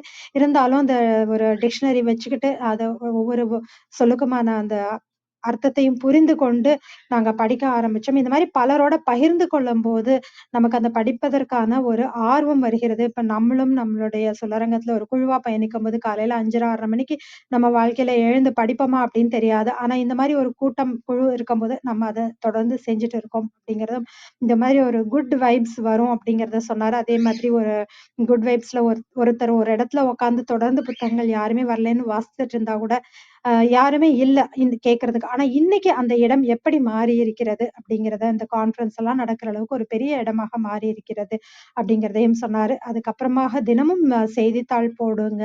ஏன்னா நான் உயிரோட இருப்பேனா இல்லையாங்கிறத இத வச்சு தான் கண்டுபிடிக்க முடியும் அப்படின்னு சொல்லிட்டு ஒரு முதியவர் சொன்னாரு அப்படிங்கிறதையும் சொன்னாரு. இன்றைக்கு சொல்லப்போனா அவருடைய வாசிப்பு அனுபவங்கள்ல இருந்து நிறைய புத்தகங்களை அறிமுகப்படுத்தியதாக இருக்கட்டும். அது வாழ்வியல் அனுபவங்களோடு சேர்ந்து ரொம்ப சிறப்பாக பகிர்ந்து கொண்ட ஆனந்த்குமார் சார் அவர்களுக்கு மிக்க நன்றி. விஜயகுமாரி அம்மா வணக்கம், நீங்க பேசலாம். நன்றிகள் அம்மா. வாழ்க வையகம், வாழ்க வையகம், வாழ்க வளமுடன், குரு வாழ்க, குருவே துணை. சரித்திரம் படைப்போம் தளத்திற்கு நன்றி. அதை எடுத்து தினந்தோறும் சரித்திரம் படைத்துக் கொண்டிருக்கும் ஆரோக்கிய பிரேட் ஐயா அவர்களுக்கு பல கோடி நன்றிகள். அதில் நடைபெற்று கொண்டிருக்கும் சிந்தனை சிற்பி கற்பகவள்ளி அம்மா அவர்களுக்கும் பல கோடி நன்றிகள். அதில் இன்று நடைபெற வந்திருக்கும் ஐயா ஊட்டி ஆனந்தகுமார் ஐயா அவர்களுக்கும் பல கோடி நன்றிகள். மற்றும் நம் குழுவில் குழுமி இருக்கும் அனைத்து அன்பு உள்ளங்களுக்கும் என் மனமார்ந்த நன்றிகளும் வாழ்த்துக்களும். வாங்க வாழ்த்து பயனுக்கு போயிடலாம். அமைதியா உட்காந்து கண்களை மூடிக்குங்க. நாம் அமர்ந்துள்ள இந்த இடம் முழுவதும் நல்ல தூய தெய்வீக ஆற்றலே நிரம்பின. உணர்ந்து பாருங்க. அருட்பேராற்றல் உடலிலே உயிரிலே அலை அலையாக பாய்ந்து நிரம்புவதை உணர்கிறோம். அன்னைக்கு வணக்கம், தந்தைக்கு வணக்கம், அருள்நிறை ஆசான் வேதாத்திரி மகரிஷி அவர்களுக்கு வணக்கம். குருவாழ்க, குருவே துணை. அருட்பேராற்றல் இரவும் பகலும் எல்லா நேரங்களிலும் எல்லா இடங்களிலும் எல்லா தொழில்களிலும் உறுதுணையாகவும் பாதுகாப்பாகவும் வழிநடத்தியாகவும் அமையுமாக. வாழ்க வளமுடன், வாழ்க வளமுடன், வாழ்க வளமுடன். அருட்பேராற்றல் கருணையினால் இங்குள்ள அனைவரும் நல்ல உடல் நலம், நீல ஆயுள், நிறை செல்வம், உயர் புகழ், மெய்ஞானம் பெற்று சிறந்தோங்கி வாழ எல்லாம் வல்ல இறைநிலையோடு இணைந்து வாழ்த்தி மகிழ்கின்றேன். வாழ்க வளமுடன், வாழ்க வளமுடன், வாழ்க வளமுடன். இறையாற்றலே பக்கத்துணையாவும் பக்கபலமாவும் இருந்து வழி நடத்துவார். மகரிஷி அவங்களே உங்களை வாழ்த்திட்டாங்க. நன்றிகள்மா. ஐயா நிறைய கருத்துக்களை முன் வச்சாங்க. அதுல எல்லாமே எனக்கு பிடிச்சது. எல்லாமே நான் இப்போ காலையில எழுந்து இந்த தளத்துக்கு வரணும் அப்படிங்கிறதே ஒரு பெரிய அற்புதமா எடுத்து சொன்னாங்க. ஆமாங்க ஐயா, காலையில இந்த தளத்துக்கு நான் அனுபவிச்சதை நடந்துட்டு இருக்கிறத சொல்றேன். காலையில எழுந்து இந்த தளத்துக்கு வரணும் அப்படின்னு அந்த 4 மணி டான்னு 4 மணிக்கெல்லாம் எழுந்து குளிச்சுட்டு பச்சை தண்ணியில தாங்க ஏன் குளிப்பேன். குளிச்சுட்டு இங்கே வரணும்னு ஏதோ ஒரு ஒரு கோவிலுக்கு போற உணர்வு எனக்கு இருக்குங்க ஐயா. கோவிலுக்கெல்லாம் இப்போ போறதில்ல, வீட்லயே தவம் பண்ணிடுவேன். இருந்தாலும் அந்த உணர்வு இதில் கிடைக்குது எனக்கு. என்ன ஒரு சின்ன உடம்பு உபாதையா அதுவா எதுவா இருந்தாலும் அப்படியே தூக்கி போட்டுட்டு அந்த 4 மணி ஆச்சுன்னா நான் அப்படியே வந்து இருந்து எல்லாரையும் வாழ்த்தணும், பயிற்சி செய்து வந்து வாழ்த்து எல்லாருக்கும் போய் சேரணும், கொடுக்கணும் அப்படிங்கிற உணர்வு வர்றது ரொம்ப அருமையா சொன்னீங்க ஐயா. தளத்துக்கு 6 மணிக்கு வரணுன்ற ஒரு எண்ணமே ஒரு இதுன்னு சொன்னீங்க. அப்புறம் புத்தகம் படிச்சா நல்ல தூக்கம் வரும். நானும் அதை உணர்ந்திருக்கேங்க ஐயா. நான் வந்து ஆங்கிலம்லாம் எனக்கு வராது, தெரியாது. நான் படிக்கிற காலத்துல 6ஆம் வகுப்பு படிக்கும் பொழுது தான் ஆரம்பமே ஆங்கிலம். அதனால எனக்கு ஆங்கிலம் வராது. தமிழ் புக்கு நிறைய படிப்பேன், கதை படிப்பேன். அப்புறம் சாமி சம்பந்தமா அந்த பூஜை அது பண்ணி அதெல்லாம் படிப்பேன். அதுல கதை படிக்கும் பொழுது அந்த புக்கில் நம்ம வாசிக்கும் பொழுது அது அப்படியே நம்ம மனசுல பதிஞ்சு இந்த திருவிளக்கு பூஜை செய்ய எப்படி செய்யறது அதையெல்லாம் படிச்சுட்டு அப்படியே எடுத்து அப்ளை பண்ணி நான் செய்வேன். அதுதான் ஐயா சொன்னாங்க, அந்த ரசிச்சு அதுல ஒன்றி படிக்கிறவங்களுக்கு அந்த அந்த இது வந்துடும். அதை நான் உணர்ந்திருக்கேங்க ஐயா நீங்க சொன்ன மாதிரி. அப்புறம் வந்து கருணை உள்ளம், அந்த இதெல்லாம் புக்கு படிச்சதுனால வந்த விஷயங்கள் தான். அந்த கருணை உள்ளங்கிறது அந்த சாமி கும்பிட வச்சது, அப்புறம் சமைப்பது எப்படி, அப்புறம் இயற்கை வைத்தியம் இதெல்லாம் நிறைய படிப்பேன். கதைங்களும் படிப்பேன். ரொம்ப பிடிக்குங்க ஐயா எனக்கு. தமிழ்ல தான். ஆனால் அதெல்லாம் எடுத்து வாழ்க்கையில நிறைய அப்ளை பண்ணி வந்திருக்கிறேன். அதே மாதிரி கருணை உள்ளம் எனக்கு வந்தது அந்த புத்தகம் படிச்சதுனால தான் அப்படின்னு நான் உணர்ந்துக்கிட்டேங்க ஐயா. ரொம்ப அற்புதம். அப்புறம் இந்த மற்றவர்கள் தேவைய வந்து நம்ம புரிஞ்சுக்கணும், உதாசீனப்படுத்தக்கூடாது அப்படின்னு ஒரு இது கதை சொன்னீங்க. அவருக்கு வந்து நேரம் இல்லாமை தான். அவங்க உதாசீனம்ன்றது இல்ல. அவருக்கு நேரம் இல்ல. இவருக்கு வந்து வாழ்க்கையில பிரச்சனை, கடன் தொல்லை, பிள்ளைங்க படிப்பு செலவு. 3 மாசமா வந்திருக்கிறாருன்னா, ஆ அவர் கஷ்டத்த தாங்க முடியாம தான் இவரு அத முடிவு பண்ணாரு. அவரு வந்து அவர பார்க்கக்கூடாதுன்னு அவாய்ட் பண்ணவே இல்ல. அவருடைய வேலை பளு அது. அதனால தான் அப்படி நடந்து போச்சு. அத கடைசியா அத பார்க்கும்பொழுது அவர் எவ்வளோ வேதனைப்பட்டு அடிச்சு அழுதுருக்காரு பாருங்க. அதுதான் நம்ம இத வந்து நம்ம கேட்கும்பொழுது, நம்ம வந்து இப்படி நடந்துறக்கூடாது அப்படின்னு எடுத்து சொன்னீங்க ஐயா. ரொம்ப அற்புதம். அப்புறம் வந்து நம்ம ஆழ் மனசு நம்ம தவம் பண்ணும்பொழுது, இப்ப கோவில்ல ஒருத்தர் உட்கார்ந்து தவம் பண்றாரு. இந்த சிந்தனை செய்ய சொன்னீங்க இல்லைங்களா? அதுல சொன்னீங்களே, பூந்தோட்டம், அதுல கோவில், அதுல அர்ச்சகர் பூஜைய முடிச்சுட்டு வந்து தவத்துல உட்கார்றாரு. அந்த அனுபவம்லாம் எப்படி வருதுன்னா, அந்த ஆழ் மனசு. அந்த ஆழ் மனசு தான் அவருக்கு சொல்றது. "பாரு, அந்த வாசனை வருது." அ அப்படின்லாம் சொல்றது வந்து அந்த ஆழ் மனசு. ஆழ் மனசு மூளையிலேருந்து வந்து, அது ஆழ் மனசு நமக்கு எடுத்து சொல்றது தான். அ அப்புறம் வந்து உங்களுக்கு வந்து 3வது படிக்கும் பொழுதே அந்த படிக்கணும் அப்படிங்கிற உணர்வு வந்திருக்கு பாருங்கய்யா. அத நான் எப்படி எடுத்து உணர்றேன்னா, அ எனக்கு நான் உணர்ந்தது தாங்கய்யா. அந்த சின்ன வயசுல நமக்கு வர்ற ஒரு கருத்து, தானா வர்றது, அப்புறம் அம்மா, அப்பா சொல்லிக் குடுக்கறது, அதையெல்லாம் அந்த சின்ன வயசுல பதிஞ்சிட்டது அப்படின்னா, இப்பவும் பாருங்க உங்களுக்கு எப்படி அது வேலை செய்யுதுன்னு. அத வந்து மாத்தவே முடியாதுங்கிறது உண்மைங்கய்யா. அதே மாதிரி நானும் எங்க அம்மா, அப்பா சொல்படி அந்த கேட்ட வார்த்தை, அந்த அடுத்தவங்க அந்த ஒரு கெட்டதெல்லாம் எனக்கு வராது. அது எல்லாருமே எங்க குடும்பத்துல சொல்லுவாங்க. ஒரு எதையுமே நான் வந்து இது பண்ண மாட்டேன். அமைதியா ஏத்துக்குவேன். அப்படிதான் இருப்பேன்.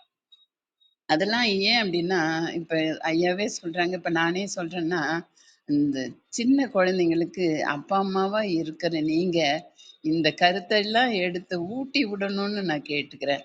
அதுதான் வந்து "அஞ்சில் வளையாதது ஐம்பதில் வளையாதுன்னுவாங்க." அந்த மாரி 5லயே வளைஞ்ச வச்சுட்டோம்னா 50லயும் வளைஞ்சிரும். அவங்கள நல்லா நெறிப்படுத்துறது வந்து சொத்து சுகமோ இல்ல. இந்த நன்னெறி கதைகள், அப்பா, அம்மா நல்லத சொல்லி வளர்க்கறது தான். அது ஐயா சொல்ல சொல்ல எங்க அப்பா, அம்மாவ நான் நினைவு கூர்ந்தேன். ரொம்ப நல்லா இருந்ததுங்க ஐயா. காந்தியோட சத்திய சோதனை புக்கு படிச்சீங்க அப்படின்னீங்க. நானும் படிச்சிருக்கேங்க ஐயா. படிச்சுட்டு என் குழந்தைங்கலாம் அத படிக்கணும் படிக்கணும்னு எனக்கு ரொம்ப ஆர்வம், ஆவல் எல்லாருக்குமே வாங்கி குடுத்துருக்கேன். ஆனா அவங்க படிக்க தான் இல்ல. அது ஏன்னு தெரியல. எனக்கு ஆவல் இருந்தது. அதே மாரி ம் அந்த நல்ல விஷயங்கள் மனசுல பதிஞ்சுட்டா, அது அடுத்தவங்களுக்கு போய் சேரணும், சேரணுங்கிறது தான் நமக்கு உள்ள வர அந்த கருணை. அதுதான். அதே மாதிரி எனக்கு நீங்க சொன்னீங்க இல்லைங்களா ஐயா, யாரோ அவர் பேர் வரல. ஒருத்தர் வந்து பாடம் நடத்தினாரு. பிள்ளைங்கலாம் வரல. இருந்தாலும் அவர் உட்காந்து அன்னைக்கு நடத்துற சொல்றது, செய்யறதெல்லாம் செய்துட்டு போவாருன்னு. அதே மாரி நான் செய்தேங்க ஐயா. எப்படின்னா, ஈர்ப்பு விதிய தளத்துல வாழ்த்திட்டு இருந்தேன். அப்போ அந்த தளம் வந்து அ மூடிட்டாங்கன்னே சொல்லலாம். கொஞ்ச நாள் வரல. ஆனா எனக்கு வந்து அதுல போய் வாழ்த்திட்டு, அது வாழ்த்தாம இருக்க என்னால முடியவே இல்லைங்கய்யா. அந்த 6 மணிக்கெல்லாம் 5:30 மணி அந்த அந்த தளம். 5:30 மணிக்கெல்லாம் உட்காந்து எப்பவும் போல அந்த இடத்துலயே உட்காந்து எல்லாரையும் வாழ்த்திருவாங்க ஐயா. என்னுடைய கருத்து என்னன்னா, நம்ம வாழ்த்துறது வந்து வான்காந்தத்துல பதிஞ்சு, அது எல்லாருக்குமே போய் சேரும் அப்படிங்கிறது அதுதான் உண்மை. நான் உணர்ந்தது. அ அப்ப வந்து நம்ம ஏன் வாழ்த்தாம இருக்கணும்? தனம் இருந்தாலும், இல்லனாலும் நம்ம செய்யற சேவைய செய்திடணும் அப்படின்னு மனப்பூர்வமா இருந்து வாழ்த்திட்டு இருந்தேன். அப்பதான் சிவராணிலாம் கூப்பிட்டு, "அம்மா நீங்க வாழ்த்தும் பொழுது என்ன வாழ்த்திடுங்க. நான் ஒரு ரிங் குடுக்குறேன்" அப்படின்லாம் அந்த 5:30 மணிக்கு. நாங்க நான் அவங்கள வாழ்த்துனேன். நான் அவங்கள மட்டும் இல்ல, எல்லாரையுமே வாழ்த்துவேன். அந்த மாதிரி செய்யணுங்கிற அந்த கருணை உள்ளம் வந்ததே வந்து இந்த படிப்பு, அதுக்கப்புறம் அ மகரிஷி கிளாஸுக்கு போனது, அதுல வந்த அனுபவங்கள் எல்லாமே வந்து என்னை மாத்துச்சுன்னு தான் சொல்லணும். அதை தான் நான் வந்து இவ்வளோ அருமையா உங்களுக்குலாம் காலையில வந்து நான் ஏனோ தானோன்னு கொடுக்குறேன்னு நீங்க நினைக்காதீங்க தயவு செய்து.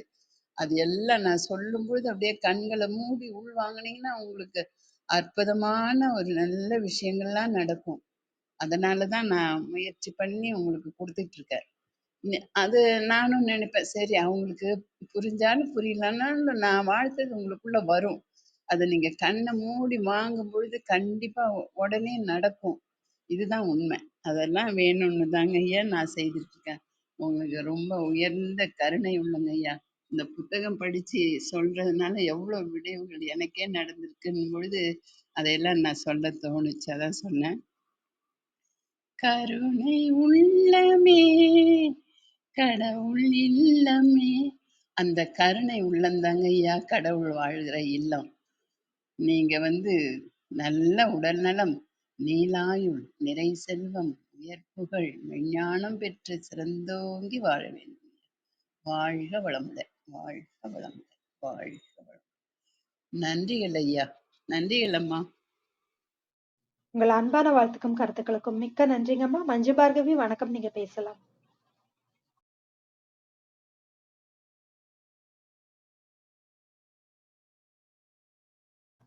மஞ்சு பார்கவி.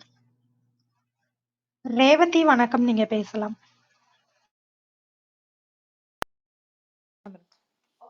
வணக்கம் வள்ளி, வணக்கம் அனைவருக்கும். இன்னைக்கு நிறைய விஷயங்கள் வந்து ஆனந்தகுமார் அண்ணா பேசினாங்க. அதுல எனக்கு சில விஷயங்களை வந்து நான் குறிப்பிடணும்னு நினைக்கிறேன். அவர் வகைப்படுத்துறது ரொம்ப அழகா இருந்தது. ஒவ்வொரு புத்தகத்தை படிக்கிறவங்க வாசிக்கிறவங்க அப்படின்னு ஒரே விஷயமா சொல்லாம ஒவ்வொருத்தரையும் வந்து ரொம்ப அழகா வகைப்படுத்தினார். அந்த வாசிப்பவர்கள் வந்து சாதனை வாசிப்பாளர்கள் அப்படின்னு சொல்லிட்டு சில பேர், அது போல ஒவ்வொரு விஷயம் ஃபிக்ஷன் மட்டும் வாசிக்கிறவங்க, இல்லைன்னா பிஸ்னஸ் அந்த மாதிரி ஒரு விஷயங்கள் வாசிக்கிறவங்க, அது மாதிரி அந்த வகைப்படுத்துனது ரொம்ப அழகா இருந்தது. அதுக்கப்புறம் அந்த சப்கான்ஷியஸ் மைண்ட், அந்த சீக்ரெட், அதை பொறுத்தெல்லாம் ரொம்ப அழகா சொன்னாரு. நம்ம வந்து கற்பனையா நம்ம செய்யறதுக்கும் நேரா செய்யறதுக்கும் நம்மளுடைய மூளை வந்து அது பிரிச்சு பார்க்க தெரியாது. அது அப்படியே தான் எடுத்துக்கும் அப்படிங்கிற விஷயத்தையும் ரொம்ப அழகா சொன்னாங்க. அதே போல அந்த கற்பனை பண்ணையில ஏன் அந்த மல்லிகைப்பூ வாசம் வருது அப்படிங்கிறதும் சரி, அவரு அப்படியே அதை ஒவ்வொரு விஷயமா கொண்டு போய் விசுவலைஸ் பண்ண சொன்ன விதம் வந்து ரொம்ப ரொம்ப அழகா இருந்தது. ஏன் நம்ம வாசிக்கணும் அப்படிங்கிற கேள்விக்கு ஒரு பதிலாக தான் இன்னைக்கு ஆனந்தகுமார் சாருடைய முழு பதிவும் இருந்தது. ஏன்னா இப்பெல்லாம் வாசிப்பு அப்படிங்கிறது வந்து பல விதங்கள்ல மாறிக்கிட்டே இருக்கு. சொல்லப்போனா அப்ப வாசிக்கிறதுக்கு நம்ம வந்து நிறைய போய் புக்ஸ் தேடி எடுத்து அந்த விஷயங்களை விட இப்ப நம்மளுக்கு எல்லாமே எளிதாக கிடைக்குது. ஒரு புக் வேணும்னா நீங்க அமேசான்ல சர்ச் பண்ணி ஆர்டர் பண்ணீங்கன்னா உங்க வீட்டுக்கு அப்படியே வந்துடும். அதே போல எல்லாமே உங்களுக்கு கைக்குள்ளேயே இருக்கு. ஆனா இது எல்லாம் சேர்ந்து நம்மளை படிக்க விடுதா அப்படின்னு கேட்டாதான் அது ஒரு பெரிய கேள்விக்குறியாக இருக்கு. அது முக்கியமா நம்ம வாசிப்பு அப்படிங்கிறது என்னென்ன நம்மளுடைய தனித்திறன்களும் சரி, நம்ம குணாதிசயங்களையும் எப்படி வந்து வடிவமைக்குது அப்படின்னு அழகா சொன்னாரு. ஏன்னா நம்ம ஒரு கதைய படிக்கையில வந்து அந்த கதையாவே நம்ம மாறி ஒவ்வொரு கதாபாத்திரமா மாறி நம்மளுக்குள்ள கருணையும் அன்பும் அந்த மாதிரி ஒவ்வொரு விஷயங்களும் வந்து நமக்கு வரும் அப்படிங்கிறது நிச்சயமான உண்மை. ஏன்னா ஒரு கதையை படிக்கையில வந்து நம்ம தனியா கதை தனியா படிக்கவே முடியாது. உண்மையா அது படிக்கணும்னா அந்த கதைக்குள்ள போய் படிச்சாதான் நம்மளுடைய அந்த கருப்பொருளாகட்டும் அதை வந்து நம்ம உணர முடியும். ரொம்ப அழகா இருந்தது இன்னைக்கு அவருடைய பகிர்வு. மிக்க மிக்க நன்றி. மிக்க நன்றிங்க ரேவதி. உங்கள் அன்பான வாழ்த்துக்கும் கருத்துக்களுக்கும் நன்றி. ஆனந்த் பழனிவேல் வணக்கம், நீங்க பேசலாம். மஞ்சு பார்கவி. வணக்கம் ஆனந்த் வணக்கம். பொறுமைக்கு நன்றி. மஞ்சு பார்கவி, நீங்க பேசலாம். அனைவருக்கும் இனிய காலை வணக்கம். ஐயா அவர்கள் புத்தகம் வாசிப்பை பற்றி அவ்வளவு அருமையாக எடுத்து கூறினார்கள். சில உண்மை கதைகளும் நம் வாழ்வில் தேவையான கருத்துக்களும் எடுத்து கூறினார்கள். அதிலும் அந்த எழுத்தாளர் அவர்கள் தங்களை சந்திக்க வந்த நண்பரை சந்திக்க முடியாத ஒரு சூழ்நிலையில் அவர் இறந்து போன அந்த சூழ்நிலை மனதை தொட்டு சென்ற ஒரு மனதில் ஒரு மிகுந்த ஒரு வருத்தத்தையும் கவலையும் ஏற்படுத்தக்கூடிய ஒரு உண்மை அனுபவத்தை கண் முன்னாடி கொண்டு வந்ததுக்கு ஐயாவுக்கு நன்றி. அதே போல இன்று பொருளாதார தேவைக்காக வெளிநாடுகளில் வாழ்ந்து கொண்டிருக்கும் மக்களின் தாய் தந்தையர் உடைய ப்ராக்டிக்கல் டிஃபிகல்ட்டிஸ் தினம் வந்து ய- யாரோ ஒருத்தர் அவங்கள பார்த்தா நல்லா இருக்கும். அது வந்து ஒரு பால் போடுறவங்களோ அல்லது வந்து நியூஸ் பேப்பர் போடுறவங்களோ அவங்க இருக்காங்களான்னு பார்க்கவும், அவங்களுடைய வேலைகளும் அதுக்கு ஒத்து வர மாதிரியான நேரங்களும் அமையறதில்ல. ஆனா நான் உனக்கு கூடுதலான ஒரு தொகை கூட கொடுத்துட்றேன், என்னோட மனைவிக்கே அப்படி ஆயிடுச்சு அப்படின்னு வர்ற அந்த சூழ்நிலையெல்லாம் யாருக்குமே வந்துடக்கூடாது அப்படின்னு தோணுது. அந்த மாதிரி கேட்கும்போது ரொம்ப நல்ல ஒரு சிந்தனைக்குரிய ஒரு சிந்தனைகளை நம்மிடம் விதைத்து சென்றார்கள். இது போன்ற சூழ்நிலையில் உற்றார் உறவினர்கள் பாதுகாக்கலாம் அப்படின்னு ஒரு சிந்தனை நமக்குள்ள எழுந்து போகுது. ஆனா எல்லாத்துக்குமே நேரம் இல்ல, எல்லாரும் என்னோட வேலையா இருக்கேன் அப்படின்னு ஒரு அவசர உலகத்துல தான் இருந்துகிட்டு இருக்கோம். ஐயா வந்து ஒரு சில இடங்கள்ல சொன்னாங்க, இன்னைக்கு ஏஐ வந்துருச்சு, மெட்டா வந்துருச்சு அப்படின்னு. எல்லாம் வந்தாலும் கூட அன்பு பாசம் இதெல்லாம் எங்க போச்சு? அப்போ இனி வரும் நேரங்கள்ல வாசிப்பை நேசிப்போம், அது மட்டுமே நம்மை உயிர்ப்பித்து வைத்திருக்கும். இது போன்ற சிந்தனைகள் வரும்போது பக்கத்தில் யாரேனும் உதவிக்கு இது போல வெளிநாட்டில் வாழக்கூடிய அன்பர்களின் அப்பா அம்மாவோ உறவினர்களோ இருந்தால் அவர்களையும் நாம் ஒரு முறை நல்லா இருக்கீங்களா அப்படின்னு நமக்கு கொஞ்சம் நேரம் ஒதுக்கி கூட கேட்கலாம். அவங்கள நம்ம கவனிச்சுக்கலாம். இன்னைக்கே கூட என்னுடைய உறவினர்கள் ஒருத்தர் 2 பேர் அந்த மாதிரி இருக்காங்க. அவங்களுக்கு ஃபோன் அடிச்சு நல்லா இருக்கீங்களா அப்படின்னு கேட்கணும்னு ஒரு உந்துதலை ஏற்படுத்தியது என்பதை தெரிவித்துக் கொண்டு இந்த வாய்ப்பிற்கு நன்றி கூறி சரித்திரம் படைப்போக்கு நன்றி கூறி விடைபெறுகிறேன். நன்றி. மிக்க நன்றிங்க மஞ்சு பார்கவி. உங்கள் அன்பான வாழ்த்துக்கும் கருத்துக்களுக்கும் மிக்க நன்றி. ஆனந்த் பழனிவேல், வணக்கம். நீங்க பேசலாம். வணக்கம். அனைவருக்கும் வணக்கம். நமக்கு வந்து பொருளீட்டும் வகையிலும் வேலைக்கு போறதுக்கான கல்வியை வந்து நம்ம படிப்பு மூலமா கிடைச்சிடுது. ஆனா சமூகத்துல நாம என்னவா இருக்க போறோம், சமூகத்தை நம்ம எப்படி எந்த கண்ணோட்டத்துல பார்க்கிறோம் அப்படிங்கிறதுக்கு மிக முக்கியமானது வந்து புத்தக வாசிப்பு. அந்த வாசிப்பை நேசிப்போம் அப்படின்றது வந்து ஒரு நன்முயற்சி இன்னைக்கு நீங்க சரித்திரம் படைப்பவங்களை செஞ்சிருக்கீங்க அப்படிங்கிறதா நினைக்கிறேன். அந்த வாசிப்பு தான் அறிவியல் ரீதியா வாசிப்பை வந்து கனெக்ட் பண்ணி ஆனந்த் ஐயா வந்து இங்க உரையாற்றுவதற்கும் வந்து கொண்டு வந்திருக்கு. நம்மளோட வாழ்க்கையில வந்து கல்வி அப்படிங்கிறத தாண்டி நிறைய விஷயங்கள் கத்துக்கிறதுக்கு வந்து வாசிப்பு அப்படின்றது தான் மிக முக்கியமானது. நம்மளே வந்து பக்குவப்படுத்திக்கிறதுக்கும் மேன்மைப்படுத்திக்கிறதுக்கும் வாசிப்பு ஒண்ணுதான் வந்து சிறந்த வழி. நான் வந்து அகங்காரம் பிடிச்சவனா இருக்கிறேன் அப்படிங்கும்போது சுஜாதா அவர்களோட ஒரு கதை ஒண்ணு இருக்கு. ஒரு செல்வந்தர் வீட்டுல வந்து ஒருத்தர் வாசல்ல வந்து அழைப்பு மணி அடிச்சிட்டு, நாங்க இந்த ஊருக்கு புதுசா வந்திருக்கோம், உங்க தெருவுக்கு வந்திருக்கோம், நான் வேலைக்கு போறது வரைக்கும் பிள்ளைக்கு பால் வாங்குறதுக்கு காசு வேணும், ஒரு 10 ரூபா இருந்தா கொடுங்கன்னு சொல்லி கேட்டிருக்காரு. அவர் தோட்டத்துல பார்க்கும்போது நல்லவரா தெரிஞ்சாலும் அந்த கணவன் மனைவியில வந்து கணவனுக்கு வந்து சந்தேகம் இருக்கு. அவர் நிறைய கேள்விகள் கேட்கிறாரு, இவர் முன்னுக்கு பின்னா பதில் சொல்றாரு. அதனால வந்து இவர் மேல சந்தேகமா இருக்குன்னு சொல்லி காசு கொடுக்காம அனுப்பிடுறாரு. அனுப்புனதுக்கு பிறகு அந்த மனைவி வந்து அழுதுகிட்டு இருக்காங்க. காரணம் கேட்கும்போது, ஒரு 10 ரூபா நமக்கு ஏமாந்திருந்தாலும் பிரச்சனை இல்ல, ஆனா குழந்தைக்குன்னு சொல்லி காசு கேட்டிருக்கும் போது நம்ம கொடுத்துருக்கலாம் அப்படின்னு சொல்லி அழுதுருக்காங்க. காரணம் அவங்களுக்கு வந்து குழந்தை இல்லை. அப்ப அழுகாத, அவர் சொன்ன இடத்துல போயிட்டு நான் பார்த்துட்டு வர்றேன், அப்படி இருந்தாக்க நான் அவங்ககிட்ட சொல்றேன், இருந்து நம்ம உதவி பண்ணுவோம் அப்படின்னு சொல்லி அவர் பார்க்க போயிருக்காரு. பார்க்க போயிருக்கப்ப உண்மையிலேயே அங்க எல்லாம் இருந்திருக்காங்க. அந்த உதவி கேட்டு வந்தவர் சொன்ன தகவல்கள் அத்தனையுமே உண்மை. அவர் உதவி செய்யல. ஆனா திரும்ப வந்து மனைவி கிட்ட வந்து என்ன சொல்றாருன்னா, நான் சொன்ன அது அவரு அந்த மாரி யாருமே அங்க இல்ல. நம்ம ஏமாந்து குடுக்காம இருந்தது நல்லதுன்னு சொல்றாரு. இப்ப அந்த இடத்துல அந்த கணவர் என்னவா இருக்காரு அப்படின்னு சொன்னா, அவர் சொன்ன தகவல் வந்து சரியானதாக இருக்கணும் அப்படிங்கிற ஒரு மனப்பான்மையில இருந்து அங்க மனைவி கிட்ட சொல்றாரு. இந்த இடத்துல வந்து இந்த பாடமா நான் என்ன எடுத்துக்கிட்டேன் அப்படின்னு சொன்னா, நம்மளோட ஈகோவ நம்ம என்ன பண்ணக்கூடாது, நம்ம வாழ்க்கையில என்ன பண்ணக்கூடாது அப்படிங்கிறத வந்து இந்த கதை எனக்கு கத்துக் கொடுத்துச்சு. தவறை வந்து நம்ம தவறே பண்ணியிருந்தாலும் அதை ஏத்துக்கணுமே தவிர, அந்த தவற மறைக்கிறதுக்காக இன்னொரு தவறு செய்யக்கூடாது அப்படின்றத வந்து என்னை அந்த கதை வந்து ஒரு பக்குவப்படுத்துனுச்சு. இதுதான் வந்து ஒரு நல்ல வாசிப்பை செய்யும். வாசிப்பு வந்து மனிதர்களை பக்குவப்படுத்துவதற்கும், நேர்மைப்படுத்துவதற்கும், மேன்மைப்படுத்துவதற்கும். அந்த வாசிப்பை நேசிப்போம் வாரம் ஒரு நாள் வந்து நீங்க வாசிப்புக்காக கொடுக்கறது வந்து ஒரு நல்ல முயற்சியா நான் பார்க்கிறேன்.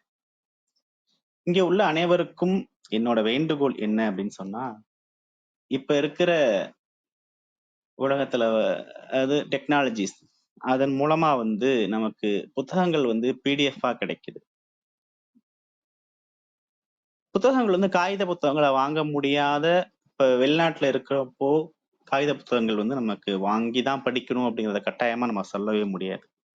கிண்டில் மாதிரியான நிறைய ஆப்ஷன்ஸ் இருக்கு. ஆனா பிடிஎஃபா வந்து இலவசமா கிடைக்கிற இடத்துல பிடிஎஃபா வாங்கி படிக்க வேண்டாம் அப்படின்றத வந்து நான் ஒரு வேண்டுகோளா வைக்கிறேன். காரணம் என்னன்னு சொன்னா, ஒரு எழுத்தாளருக்கான படைப்பை நம்ம திருடுறோம் அப்படின்றதுதான் அந்த பிடிஎஃப் வாங்கி படிக்கிறதுக்கான அர்த்தமா நான் பார்க்கிறேன். அந்த எழுத்தாளருக்கான அங்கீகாரம், அவருக்கு உழைப்புக்கான அங்கீகாரம் வந்து அவரு அவருக்கான அந்த புத்தகத்துக்கான தொகையை செலுத்தி படிக்கும்போதுதான் கிடைக்கும். அப்பதான் அதுல அந்த படிப்புக்கான வாசிப்புக்கான பயன் முழுமையா கிடைக்கும் அப்படின்றத வந்து நான் இங்க உள்ள எல்லாருக்கும் ஒரு வேண்டுகோளா வைக்கிறேன். வாய்ப்பளித்தமைக்கு நன்றி. மிக்க நன்றி. அருமையான ஒரு சிறுகதையோட நம்ம புத்தகத்தை வாங்கி படிக்கணும் அப்படிங்கிற கருத்தையும் வலியுறுத்தினீங்க. தொடர்ந்து நம்ம வாட்ஸ்அப் குரூப்ல கூட நம்ம எழுத்தாளர்களோட புத்தகங்கள் இங்க கிடைக்கும் அப்படின்னு சொல்லி நம்ம தொடர்ந்து அந்த லிங்கையும் கொடுக்குறோம். புத்தக கண்காட்சிகள்லையும் வாங்குங்க அப்படின்னு சொல்றதையும் தொடர்ந்து நம்ம ஒரு வலியுறுத்திக்கிட்டே இருக்கோம். அதை நீங்களும் சொன்னது ரொம்ப மகிழ்ச்சியா இருந்து மிக்க நன்றி. ராமச்சந்திரன் ஐயா வணக்கம், நீங்க பேசலாம்.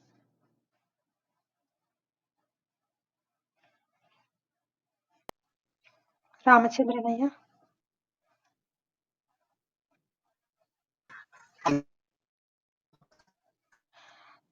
ஐயா நீங்க பேசுறது விட்டு விட்டு கேக்குது ஐயா. சரியா கேக்கலைங்க ஐயா. கொஞ்சம் இணையம் இருக்க இடத்துல இருந்து பேசுனீங்கன்னா கேக்கும்னு ஆமா, நினைக்கிறேன். இப்ப கேக்குதுங்களா? இப்ப கேக்குதுங்க ஐயா, பேசுங்க. ஆ, ஆ. ஆமா, கேக்குதுங்க இப்ப ஐயா. ஆ. அம்மா வணக்கம். இன்றைய கேக்குதுங்க ஐயா, ஹலோ கேக்குதுங்க ஐயா, பேசுங்க. ஹலோ அம்மா மீண்டும் சரியா கேட்கலன்னு நினைக்கிறேன். சரித்திரம் படைப்போம் தளத்தின் அன்பு உறவுகள் அனைவருக்கும் இனிய காலை வணக்கம்.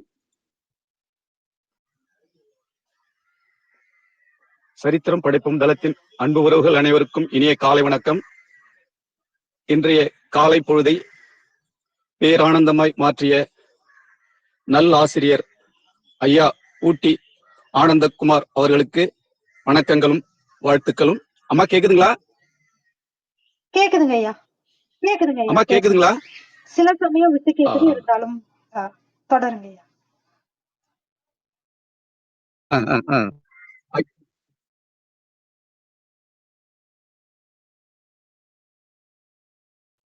அற்புதமான ஒரு காலை பொழுதாக ஐயாவுடைய அந்த உரையிலே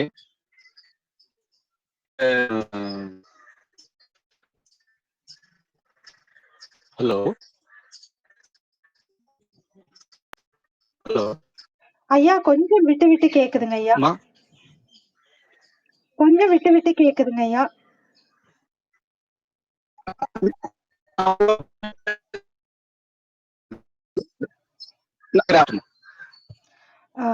நன்றிங்க ஐயா. மீண்டும் இணையம் கிடைச்சா பேசுங்க. நன்றி. ஜெயராமன் ஐயா வணக்கம், நீங்க பேசலாம்.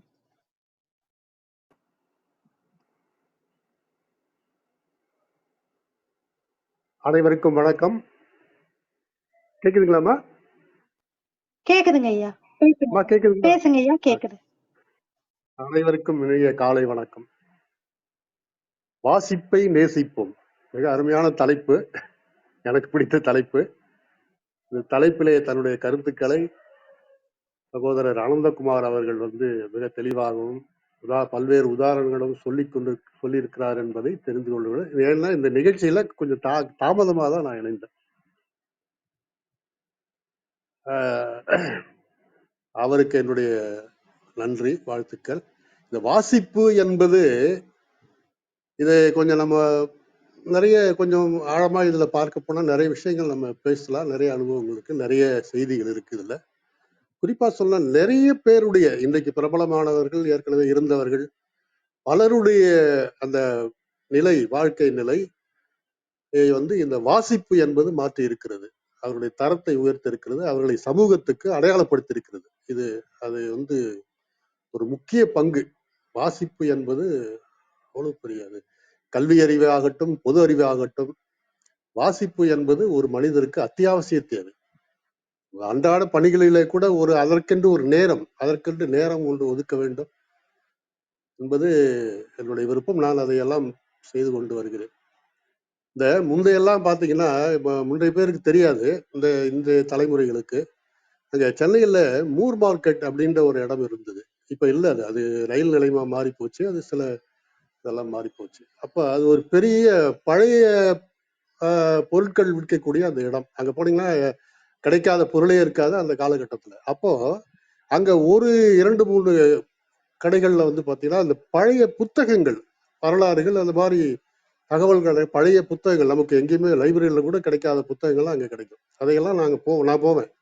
என்னுடைய அலுவலகம் அங்க எழும்பூர்ல தான் பக்கத்துல இருந்தது. அதனால அடிக்கடி அங்க போயிட்டு வரக்கூடிய வாய்ப்புலாம் எனக்கு கிடைச்சது. அப்போ பாத்தீங்கன்னா மிகப்பெரிய அங்க எழுத்தாளர்கள்லாம் அங்க போனது, அது வாங்கி அந்த வாசிப்பினுடைய ஆர்வம், தெரிந்து கொள்ள வேண்டும், சமுதாயத்தை தெரிந்து கொள்ள வேண்டும் இருக்கிற அந்த பக்குவத்தினால் அவங்க அங்க போனது, வாங்கி போயிருக்கிறார்கள், படிக்கிறார்கள், அதை தங்க சமூகத்திற்கு தெரிவிக்கிறார்கள், அறிவிக்கிறார்கள். செய்தியெல்லாம் அவர் கிடைச்சது.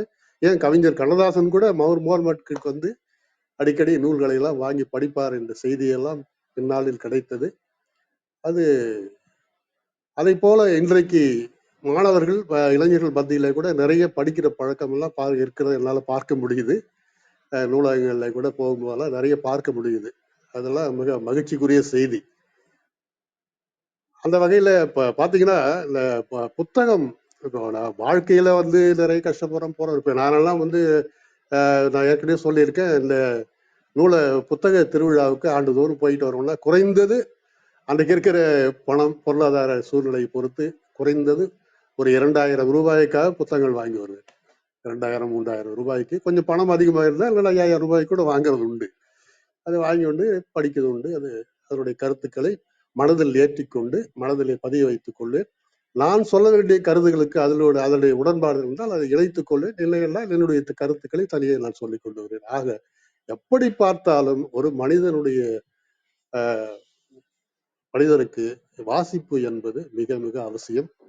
அதை உணர்ந்து கொள்ள வேண்டும். இதை ஒரு தலைப்பாக எடுத்து இன்றைக்கு ஆனந்தகுமார் அவர்கள் பேசியிருக்கிறார்கள். வாசிப்பை நேசிப்பவன் என்கிற வகையிலே அவருக்கு என்னுடைய வணக்கம், வாழ்த்துக்கள், நன்றி.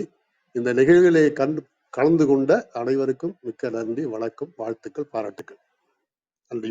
மிக்க நன்றிங்க ஐயா. உங்கள் அன்பான வாழ்த்துக்கும் கருத்துக்களுக்கும் பாராட்டுகளுக்கும் மிக்க மிக்க நன்றிங்க ஐயா. அருள் சிவியர் சார் வணக்கம், நீங்க பேசலாம். வணக்கம் வணக்கம், அனைவருக்கும் இனிய காலை வணக்கம். அன்பு சகோதரர் ஆனந்த் குமார் சார், அவரு ஆக்சுவலா அவரு திருக்குறள்ல 3 அறம், பொருள், இன்பம் இருக்கு. அதுல அறம் சார்ந்து அவர் விருது வாங்கியிருக்காரு, நல்லாசிரியர் விருது. இந்தியாவிலேயே 100 சிறந்த ஆசிரியர்கள் ஒருவராக ஆனந்த் சார் இருக்காரு. ஸோ அவருக்கு வாழ்த்துக்கள். அவர் பள்ளி பருவத்திலேயே இந்த புத்தகம் படிக்கிற பழக்கம் இருக்குதுன்னு சொன்னார். கற்கண்டே புத்தாரம் அந்த மாதிரி புத்தகம்லாம் படிச்சு அந்த பருவத்துல அவரு அந்த டேஸ் கலரா காலேஜுக்கு அந்த 2 மணி நேரம் டிராவல் பண்ணி பண்ணும்போது அவருடைய புத்தக வாசிப்பு அவரை நேசிக்க வைத்தது. அதன் மூலம் கிடைக்கின்ற அனுபவங்கள். இந்த புத்தகம் வாசிக்கிறதே என்னன்னா, நம்ம அந்த புத்தகத்தையும் நம்ம படிக்கும் பொழுது நம்ம மனசு வந்து அதுல ஒருங்கிணைந்து அந்த புத்தகத்தோடு மனசு வந்து பேசும். அந்த பேசும்போது ஆனந்த் சார் சொன்ன மாதிரி கற்பனை திறன் அதிகமாகும். நம்ம மனம் வந்து பக்குவம் அடையும். அதுல நல்லது கெட்டது எதையுமே நம்ம ஒரு தீர்மானிக்கிறது, எது சரி எது தவறு அப்படிங்கிற ஒரு தீர்மானம் பண்றதுக்கு அந்த அனுபவங்கள், அந்த கதையில் வருகின்ற அனுபவங்கள் எல்லாமே வந்து நமக்கு தெரிய வரும். ஸோ அந்த வாசிப்பு வந்து எவ்வளவு ஒரு முக்கியத்துவம் வாய்ந்தது அப்படிங்கிறது ஆனந்த் சார் வந்து அவ்வளவு அழகான உரையில வந்து நிகழ்த்தினார். நன்றிங்க ஆனந்த் சார். எனக்கு கூட சிறு வயசுல லைப்ரரி கிராமம் தான், பட் இருந்தாலும் அங்க ஒரு குட்டி லைப்ரரி இருந்தது. அதுல நான் பெரியவங்களாம் உட்காந்து நியூஸ் பேப்பர் அது இதுன்னு படிச்சுட்டு இருக்கப்ப நம்ம போயிட்டு அந்த டோக்கன் போட்டு புக் வாங்குறதுக்கு அனுமதி கிடையாது சிறு வயசுனால. அதனால அந்த குமுதம், அந்த சிறு வயசுல அந்த குமுதத்துல புரியுதோ புரியலையோ உட்காந்து ஒரு மணி நேரம் 1/2 மணி நேரம் உட்காந்து வாசிக்கின்ற அந்த ஒரு அனுபவம் இருந்தது. ஸோ அந்த 6 வித்தியாசங்கள் அதை போனோடனே அந்த நடுப்பக்கத்துல 6 வித்தியாசம் இருக்கும் குமுதம். அப்புறம் குடும்ப மலர், வார மலர், அப்படி சின்ன சின்ன புத்தகங்கள், ராணின்னு ஒரு புத்தகம் வந்தது. ஸோ அந்த மாதிரி சின்ன சின்ன புத்தகங்கள், கதை புத்தகங்கள்லாம் வாசிக்கின்ற பழக்கம் இருந்தது. அது சிறு வயசோட முடிஞ்சிருச்சு. அதுக்கப்புறம் பள்ளி படிப்பு, கல்லூரி படிப்பினோட பாட புத்தகங்களை மட்டும் படிச்சுட்டு அந்த ஒரு புத்தகங்களை வந்து வாசிக்க வாய்ப்பு இல்லாம போயிடுச்சு. ஆனா இந்த தளத்துக்கு வந்ததுக்கு அப்புறம் தான் அந்த வாசிப்போட முக்கியத்துவம் ஒவ்வொரு பேச்சாளர்கள்லாம் பேசும்போது புத்தகத்துல இவ்வளவு புத்தகம் இருக்கா, இவ்வளவு அம்சங்கள் இருக்கு அப்படிங்கிற தெரிய வந்தது, தெரிஞ்சுக்கிட்டது வந்து இந்த தளத்துக்கு வந்ததுக்கு அப்புறம் தான். உங்களை மாதிரி இலக்கியவாதிகள், கதையாசிரியர்கள், எழுத்தாளர்கள், பேச்சாளர்கள் எல்லாரும் பேசத்தான் அந்த வாசிப்போட ஒரு ஆர்வம் வந்து தூண்டியது வந்து இந்த தளத்துக்கு வந்ததுக்கு அப்புறம் தான். அதுக்கப்புறம் தான் நம்மளும் வாசிக்க ஆரம்பிச்சதுங்கிற சொல்லிக்கலாம். புத்தகங்கள்லாம் வாங்கி வச்சிருக்கேன், இப்பதான் ஒவ்வொன்றா படிக்கலாம்னு முயற்சி பண்ணிக்கிட்டு இருக்கேன். நன்றிங்கள் ஆனந்த் சார். ஏன்னா இது வந்து வாசிப்புங்கிறது வந்து இப்ப இவரு ஆனந்த் சொன்ன மாதிரி பிடிஎஃபாவோ ஆடியோ புக்கோ அப்படிலாம் இல்லாம புத்தகத்தை எடுத்து அதை நம்ம வாசிக்கும் போதுதான் அதனுடைய உண்மையான சுவை தெரியும், மனசுல வந்து ஈஸியா பதியும். அப்பதான் அந்த ஒரு உணர்வோட படிப்போம். ஒரு ஒரு அதுதான் அந்த எழுத்தாளர் கொடுக்குற அந்த ஒரு அங்கீகாரம், ஒரு பாராட்டு. மற்றபடி பிடிஎஃப் இதெல்லாம் வந்து ஒரு சிஸ்டத்துல பாக்குறதோ இல்ல ஆடியோ புக்கு காதுல கேட்கறதோ அது உள்ள பதியுமா அப்படின்னு ஒரு 100% சொல்ல முடியாது. ஆனா புத்தகத்தை எடுத்து நம்ம எப்ப வேணாலும் எந்த பக்கத்துல வேணாலும் திருப்பிக்கலாம், பார்த்துக்கலாம், அதோட ஒன்றிச்சு போகலாம் அப்படிங்கிறது சரியான ஒரு இது. ஆனந்தத்தான் குறிப்பிட்டிருந்தாரு. ஸோ இந்த புத்தகம் வந்து நமக்கு புது புது அனுபவங்களை, நிறைய விஷயங்களை, இப்ப ஒரு சசிகுமார் கூட சொல்லுவார், ஒரு 70% வந்து மக்கள் வந்து நமக்கு எது தெரியாதுங்கிறதே நமக்கு தெரியாதான், தெரியுங்கிறது ஒரு 10%, தெரியாதுங்கிறது ஒரு 20%, மீதி 70% நமக்கு எது தெரியாதுங்கிறதே நமக்கு தெரியாது அப்படிங்கிறது தான். அப்படி ஒரு சுச்சுவேஷனு. ஸோ அதனால அந்த தெரியாதத வந்து அட்லீஸ்ட் நம்ம ஏதாவது ஒரு புத்தகங்கள் மூலமா நம்ம தெரிஞ்சுக்கிறதுக்கு வாய்ப்புகள் இருக்கு, நிறைய புத்தகங்கள் இருக்கு. அதனால நம்ம வாசிப்பை வந்து எப்போதுமே நேசிச்சுக்கிட்டு நம்ம வாழ்க்கையை வந்து சிறப்பா நடத்தி செல்வோம் அப்படின்ட்டு கூறி ஆனந்த் சாருக்கு மனம் நிறைந்த நெஞ்சார்ந்த வாழ்த்துக்களை கூறி விடைபெறுகிறேன். நன்றி, வணக்கம். நன்றி. மிக்க நன்றி. உங்கள் அன்பான வாழ்த்துக்கும் கருத்துக்களுக்கும் நன்றி. ராமச்சந்திரன் ஐயா, நீங்க பேச முடியுமா? சரித்திரம் படைப்போம் தளத்தின் அன்பு உறவுகள் அனைவருக்கும் இனிய காலை வணக்கம். இன்று ஐயா ஆனந்தகுமார் நல்லாசிரியர் ஐயா அவர்களுடைய உரை மிகவும் பயனுள்ள வகையில் இருந்தது. ஐயா அவருடைய உரையில் ஆரம்பத்தில் இந்த காலத்தினால் செய்யும் உதவியை பற்றி குறிப்பிட்டார். அந்த சூழலில் அந்த உதவி அந்த சகோதரர் கிடைத்திருந்தார், அந்த சூசைடு என்ற அந்த நிலைக்கு போயிருக்க மாட்டார். அது போன்று அதே போன்று அடுத்த ஒரு நிகழ்வாக அந்த காட்சிப்படுத்துதல் தொடர்பான 2 கதைகள் மூலமாக இந்த காட்சிப்படுத்துதல் அந்த உளவியல் ரீதியாக எப்படி நம் மனதிற்கு மாற்றத்தை உருவாக்குகின்றது அப்படின்ற போன்ற ஒரு நிகழ்வையும் நம்முடைய ஐயா அவர்கள் கூறி சென்றார். ஐயா அவர்களுக்கு ஒரு வேண்டுகோள், ஐயா இப்போ நேரம் இல்லைன்னா கூட அடுத்த ஒரு நிகழ்வுகளை இதை பற்றி கொஞ்சம் தெளிவுபடுத்தினா நல்லா இருக்கும். அதாவது நம் மாணவர்கள் இப்ப எல்லாம் நிறைய இந்த போட்டி தேர்வுகளுக்காக தயாராகிற சூழல்ல மிகவும் ஒரு அதாவது டிப்ரெஷன் அது போன்ற ஒரு நிலையில தான் இப்ப எல்லாமே படிச்சுக்கிட்டு இருக்காங்க. குறிப்பா இந்த நீட் தேர்வுகள் போன்றவற்றை ரொம்ப ஒரு இக்கட்டான சூழல் மாணவர்களுக்கு உருவாக்குது. குறிப்பா இந்த பொருளாதாரத்தில் பின்தங்கிய மாணவர்கள் இது போன்ற இந்த பயிற்சி வகுப்பெல்லாம் சேர்ந்து படிக்க முடியாத சூழல்ல உள்ள மாணவர்கள் இது போன்ற தேர்வுகளை குறிப்பாக பொருளாதாரத்தில் பின்தங்கியவர் எப்படி எதிர்கொள்வது, அதற்கு அவர்கள் எப்படி அந்த தேர்வை வெற்றி கொள்வது என்பது பற்றிய ஒரு கருத்தை ஐயா நேரம் இருக்கும்போது இந்த தளத்துல பதிவிட்டுக் கொள்ள வேண்டும் என்று சொல்லிக் கொள்கிறேன். அதே போன்று வயோதிக காலத்தில் தனிமையில் இருக்கின்ற இந்த முதியவர்கள் படும் பாட்டை ஐயா கதையின் மூலமா விளக்கினாங்க. இந்த நிலை மாறணும், வயதான தாய் தந்தையரை பெற்றோர்கள் பிள்ளைகள் பொருளாதார சூழல் காரணமாக வெளிநாடுக்கு செல்ல வேண்டிய சூழலை அது மாற்றுவதற்கு கடினம் இருந்தாலும் அவர்களுடைய தேவையை அறிந்து வயதான காலத்தில் அவர்களை பார்த்துக் கொள்ள வேண்டும். இக்கருத்தினை கூறிக்கொண்டு இன்றைய காலப்பொழுதை பேரானந்தமாய் மாற்றிய ஐயா ஆனந்தகுமார் அவர்களுக்கு நன்றிகளும் வணக்கங்களும் வாழ்த்துக்களும். வாழ்க வையகம், வாழ்க வளமுடன். மிக்க நன்றிங்க ஐயா. உங்கள் அன்பான வாழ்த்துக்கும் கருத்துக்களுக்கும் மிக்க நன்றி. வேறு யாருக்காவது கருத்துக்கள் இருந்தா பகிரலாம். நன்றி அனைவருக்கும். ஆனந்த்குமார் சார், உங்களுடைய ஏற்புரைக்கான நேரம், நீங்க பேசலாம். அனைத்து சொந்தங்களுக்கு மீண்டும் ஒரு முறை வணக்கம். என்ன ஒரு அற்புதம்னா, எந்த நிகழ்ச்சி யார் என்ன செஞ்சாலும் ஒரு கருத்து விடாம தொகுத்து கொடுக்குறீங்க. முதல்ல கற்பகம் சிஸ்டருக்கு ரொம்ப ரொம்ப வணக்கம், நன்றி. அப்புறம் சகோதரர்கள் காலையில எப்பவுமே நான் நான் சொல்லுவேன், சார் கடையை திறந்துட்டீங்களா அப்படின்னு. கடையை திறந்து நம்ம எல்லாத்தையும் உட்கார வச்சுங்க. நல்லா என்ன டீ காஃபி ஒண்ணுதான் பாக்கி, இல்லைன்னா அதையும் நம்ம சர்வ் பண்ணிக்கலாம். அது முடியாம போச்சு. இப்போ இந்த மாதிரி நேரத்துல ரொம்ப அருமையான நம்ம குழு கூட பயணிப்பதே பெரிய ஒரு வரம் தான். இப்ப நம்ம சேவியர் சார் சொன்னது போலங்க, எல்லாமே நம்ம அந்த அந்த குழுவோட அந்த வைப்பே நம்ம தனியா இருக்கோம். இன்னும் கூட பார்த்தோன்னா இப்ப நம்ம விந்தியாமா எல்லாமே ஒவ்வொருத்தரா நம்ம விஜயாமா சொன்ன ரொம்ப அவங்க கருணை உள்ளமாகட்டும், அவங்க எல்லாமே நல்லாவே நீங்க அப்சர்வ் பண்ண எல்லாமே நம்ம ஃபீட்பேக்ல சூப்பரா இருந்துச்சுங்க. அப்புறம் நம்மளுடைய கடைசி நம்ம ராஜசேகர் ஐயா சொன்னது போலங்க, நிச்சயமா இன்றைய கட்டத்துல மாணவர்களுக்கு நம்ம குழுவு கூட வழிகாட்டுற மாதிரி நம்ம வருங்காலத்துல ஏதோ ஒன்று பண்ணலாங்க கண்டிப்பா. ஏன்னா மாணவர்களுடைய அந்த இது ஏன்னா எல்லாருக்குமே நம்ம நம்ம நம்ம குழந்தைகள் படும் பாட்டு நமக்கு தெரியுது. அதுவும் குறிப்பா இப்போது 10th 11th 12th படிக்கிற பசங்களுடைய பெற்றோர்கள் இப்ப நம்ம தளத்தில் இருந்தேன்னா அவங்களுக்கு நிறையவே தெரியும். இப்ப அண்மையில பார்த்தோன்னா என்னோட மகள் இப்போ 12th தான் போயிட்டு இருக்கிறாங்க. போனோன்னா விடாம எக்ஸாமுங்க. என்னன்னா ஏற்குறைய 11th 12 மட்டும் படிக்க ஆரம்பிச்சிடுறாங்க. சின்ன ஒரு இதா ஷேர் பண்ணிக்கிறேங்க. அப்புறம் அது என்னாச்சுன்னா, ரீசெண்டா பார்த்தோன்னா நேத்து 2 3 நாள் ரொம்ப உடம்பு முடியாம படுக்கும்போது அவங்க அண்ணன் அவரு காலேஜ் முடிச்சிட்டாரு பெரியவரு. அவர் கிண்டல் பண்றாரு, நீ என்ன உன்னை யார் இப்படி படிக்க சொன்னுச்சு அப்படின்னு.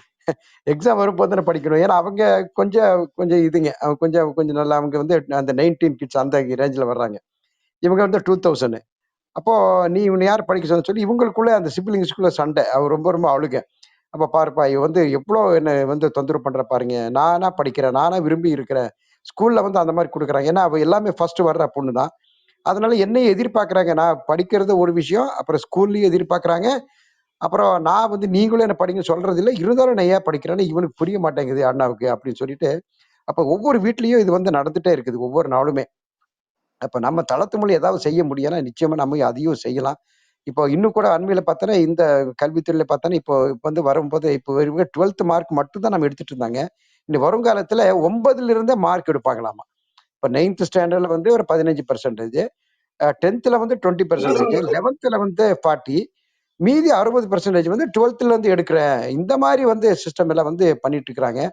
அதாவது 12th ரொம்ப ப்ரெஷர் கொடுக்காம எல்லாம் அந்த ப்ரெஷர் 9th இருந்து ஈக்குவலா அப்படியே நம்ம ஈக்குவலா கொடுக்குற மாதிரி அந்த அளவுக்கு எல்லாமே மாற்றமா இருந்துட்டே இருக்குதுங்க. இனி வருங்காலத்தில் நிறைய மாற்றங்களுக்கு காரணமா இருக்குது. நம்ம இந்த மாதிரி தளம் அவங்களுக்கு வழிகாட்டுறது ஒழியா மாணவர்களா பெற்றோர்கள் கூட இப்ப ரொம்ப கஷ்டமாவே நம்ம ஃபீல் பண்ணுவாங்க. பெற்றோர்களோட மன அழுத்தம், மாணவர்கள் எல்லாமே இப்போ ஒரு மன அழுத்தத்துல தான் நம்ம போயிட்டு இருக்கிறோம். அங்கிருந்து வெளியில வரணும்னா இந்த மாதிரி தளம், இந்த வாசிப்புங்கிறது ரொம்ப ரொம்ப ரொம்ப முக்கியமாப்படுது. அது இல்லாம நம்ம நேசிக்கிறது. இப்ப ஐயா சொன்ன மாதிரி வந்து அந்த அந்த அந்த முதியவர்களோட அந்த நிலை வராம நம்ம என்னென்ன செய்யணுமோ அதையும் நம்ம செய்யணும். அப்புறம் அந்த வாசிப்பு அந்த நூலகர்களுக்கு மதிப்பு. அது என்னன்னா நீங்க சொன்ன மாதிரி அந்த பிடிஎஃப் இல்லாம நம்ம புக்ல கொடுத்தா இன்னும் ரொம்ப சந்தோஷப்படுவாங்க. ஸோ இந்த மாதிரி நிறைய இதேப்பட்ட கருத்துக்கள் பின்னோட்டு கொடுத்துருந்தீங்க. அனைவருக்கும் நன்றி, அனைத்திற்கும் நன்றி. இந்த ஒவ்வொருமே நம்ம ரேவதி அம்மா சொல்ற அந்த கரெக்டா அந்த மனக்காட்சியை வந்து ரொம்ப அந்த அறிவியல் பூர்வமா நல்லாவே சொன்னாங்க. ஒவ்வொருவருக்குமே தளத்தில் அவருக்குமே எல்லாமே நன்றி தெரிவிச்சு முடிக்கலாங்க. அடுத்த இதுல நிச்சயமா நம்ம ஐயா சொன்னது போல வந்து இந்த எப்படி ஒரு மன அழுத்தத்தை நீக்கி படிக்க அது வந்து நம்ம இப்போ எழுதின புக்லயே அது இருக்குதுங்க.